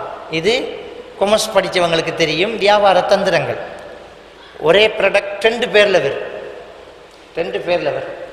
கொக்கோ கோலாவும் பெப்சியும் 2 கம்பெனி. அவன் கொக்கோ கோலா, இவன் பெப்சி. அவன் கொக்கோ கோலா மட்டும், இவன் பெப்சி மட்டும் செய்ய வேண்டியதானே? இல்லை, இந்த பெப்சி கம்பெனிக்குள்ள 7 அப் மெரிண்டாவே மடித்தான். பெப்சி கம்பெனிக்குள்ள 7 அப் மெரிண்டா. பெப்சியை கூடானோன்னா 7 பற்றி கொடுத்தோன்னா மெரிண்டா. பெப்சி கம்பெனி தேவையில்லை, மெரிண்டாவும் அதுக்குலாண்டா இருக்குது, அதுவும் அதுக்குலாம். சரி, 7 அப் கூடாதா? ஸ்ப்ரைட் அடி, அது கொக்கோ கோலா கம்பெனிக்கு இல்லைக்கிறா. இன்னும் சொல்ல போனால் கொக்கோ கோலாவும் பெப்சியும் ஒரு கம்பெனி தான், அதுவும் ஒன்று. அப்போ என்னன்னா பல பேர்களை வந்து ஒன்றை ஒட்டச்சி விளம்பரம் பண்ணினா ரெண்டுமே வியாபாரம் கிக்காப்போம். ஏண்டா பாசிட்டிவ் நெகட்டிவான விளம்பரத்தில் தான் மக்கள் பார்வை கூடுமங்கிறது ஒரு உளவியல் தியரி. ஒருத்தனே 2 கடை ஓடுவோம், கீரை கடைக்கு எதிர்கடை வேணும் இல்லை, 2 கடை போட்டு இவன் ஸ்வீட் பிள்ளைண்டு அவன் ஸ்வீட் பிள்ளைண்டு இவன் வியாபாரம் பண்ணா 2 பேருக்கும் வியாபாரம் போகும். இப்படி பிளான் பண்ணி செஞ்சுட்டிருக்காங்க. நாம் என்ன செய்யணும்? இந்த ஆடம்பரத்தை உடன் விட்டுட்டு பழைய வாழ்க்கைக்கு வருவோம், செலவை குறைப்போம், ஃபோனை சுருக்குவோம். தேவையில்லாமல் ஃபோன் தேவையில்லை, சுருக்குவோம். தேவையில்லாமல் SMS தேவையில்லை, வீண் பிரியம் தேவையில்லை. வீட்டை கட்டி 4 கோபிஷம் அடித்து அதுக்கு மேலே 4 பல்பை போட்டு வச்சுக்கிறோம். 4 பல்பை போட்டு வச்சா இப்போ கரண்ட் பில்லு கூடிட்டு யூனிட்டுக்கு 4 ரூபா கூடிட்டு, யூனிட்டுக்கு 4 ரூபா கூடிட்டுன்றதுக்கு கவலைப்பட்டதும் ஆர்ப்பாட்டம் முறங்கினதும் வேதனைப்பட்டதும் கரண்ட் பில்லு கூடிட்டு வேதனைப்பட்டது யார்? நம்ம முஸ்லீம்கள் தான். மற்ற 2 ஜாதி கவலைப்படலை. ஏனென்றா எவ்வளவு ஏற்றினாலும் அவன் 40 யூனிட்டுக்குள்ள அம்பாவிப்பான். அவனுக்கு புரிஞ்சு தேவையில்ல. அவன் கோழியை அவனில் வச்சு ரோஸ்ட் பண்ணாமல் திம்பான். அவனுக்கு ஃபிடிங் அவிச்சு திங்க வேண்டிய அவசியம் இல்லை. அவனுக்கு ஃப்ரைட் ரைஸ் போட்டு தேவையில்லை. அந்த நன் ஸ்டீல் சட்டியை வேண்டி அதில் அப்படியே பாட்டி எடுக்க வேண்டிய அவசியம் இல்லை. அப்போ நம்ம கிச்சனுக்குள்ளேயே பல ஆயிரம் பேர் நிறைய சாமான்கள். இடியப்பத்துக்கு கொண்டு, மாவு அடைக்கொண்டு, இடிக்கொண்டு, பழங்கள் அடிக்கிறதுக்கு ஒரு பிளெண்டர், கொச்சிக்கா வெங்காயத்தை அடிக்கிறதுக்கு ஒரு பிளெண்டர், புதுசாக வந்த ஒரு மெஷின், கோப்பி இடிக்கிற மெஷின், அந்த நன்னு ஸ்டீல் சட்டி ஒன்று வருது. மீனை பொரிச்ச உடனே கொஞ்சம் எண்ணெயில் பொரிக்கலாம், நல்லா ரோஸாகும். அது ஒன்று. கோழியை திருப்பி திருப்பி சுடுறது உண்டு, திருப்பாமல் போட்டு வறுத்து எடுக்கிற மெஷின் உண்டு. இந்த மிஷின் எல்லாம் வைக்கிறதுக்கு 40,000 ரூபா செலவழிச்சு லாக்கை, அந்த லாக்கையில எல்லாம் அதையெல்லாம் அடுக்கி வச்சு மிஷினை பண்ணால், கோப்பி இடிக்கிற மிஷினை வேண்டி, கோப்பி கொட்டை வேண்டி இடித்து கோப்பி குடிக்காது எனத்துக்கு மிஷின். அப்போ அதை வேண்டி, கோழி பெரட்டி சுடுற மிஷினை வேண்டி வச்சுட்டு கோழி சுடாமல் இருக்கலாமா? அப்போ கிழமைக்கு ஒரு கோழி, அது பட்ஜெட். இப்படியே துண்டு கொளுத்து சத்து போகிறான். நாம் அவன் என்ன செய்கிறான்? கோழியை வேண்டி அந்த மண்சட்டியில் வேண்டி ஆக்கி திண்டுட்டு போகிறான். அப்போ அவனுக்கு கரண்ட் பில்லு கூடினா கவலையே இல்லை. 40-50 யூனிட்டுக்குள்ளே பாவிச்சா முடிஞ்சு. நமக்கு தான் ஃப்ரிட்ஜ் வேலை செஞ்சுக்கிட்டு இருக்கணும், கூழ் தண்ணி தான் குடிக்கணும், அப்போ தான் நமக்கு நோய் வரும். நம்ம ஆடம்பரத்தை நிப்பாட்டணும். முட்டி மண்முட்டியில் தண்ணி வச்சு குடிச்சுப்பார், பழைய நிலைமை வரும், நோய் குறையும். எதுக்கு ஃப்ரிட்ஜ்? ஒரு கோழி உசுரோட காலைக்கு இருந்த விட, ஒரு கோழி உசுரோட காலைக்குள்ளே இருந்ததை விட அது செத்து ஃப்ரிட்ஜுக்குள்ளே இருந்த காலம் கூட. அந்த கோழியைத்தான் திங்கும்.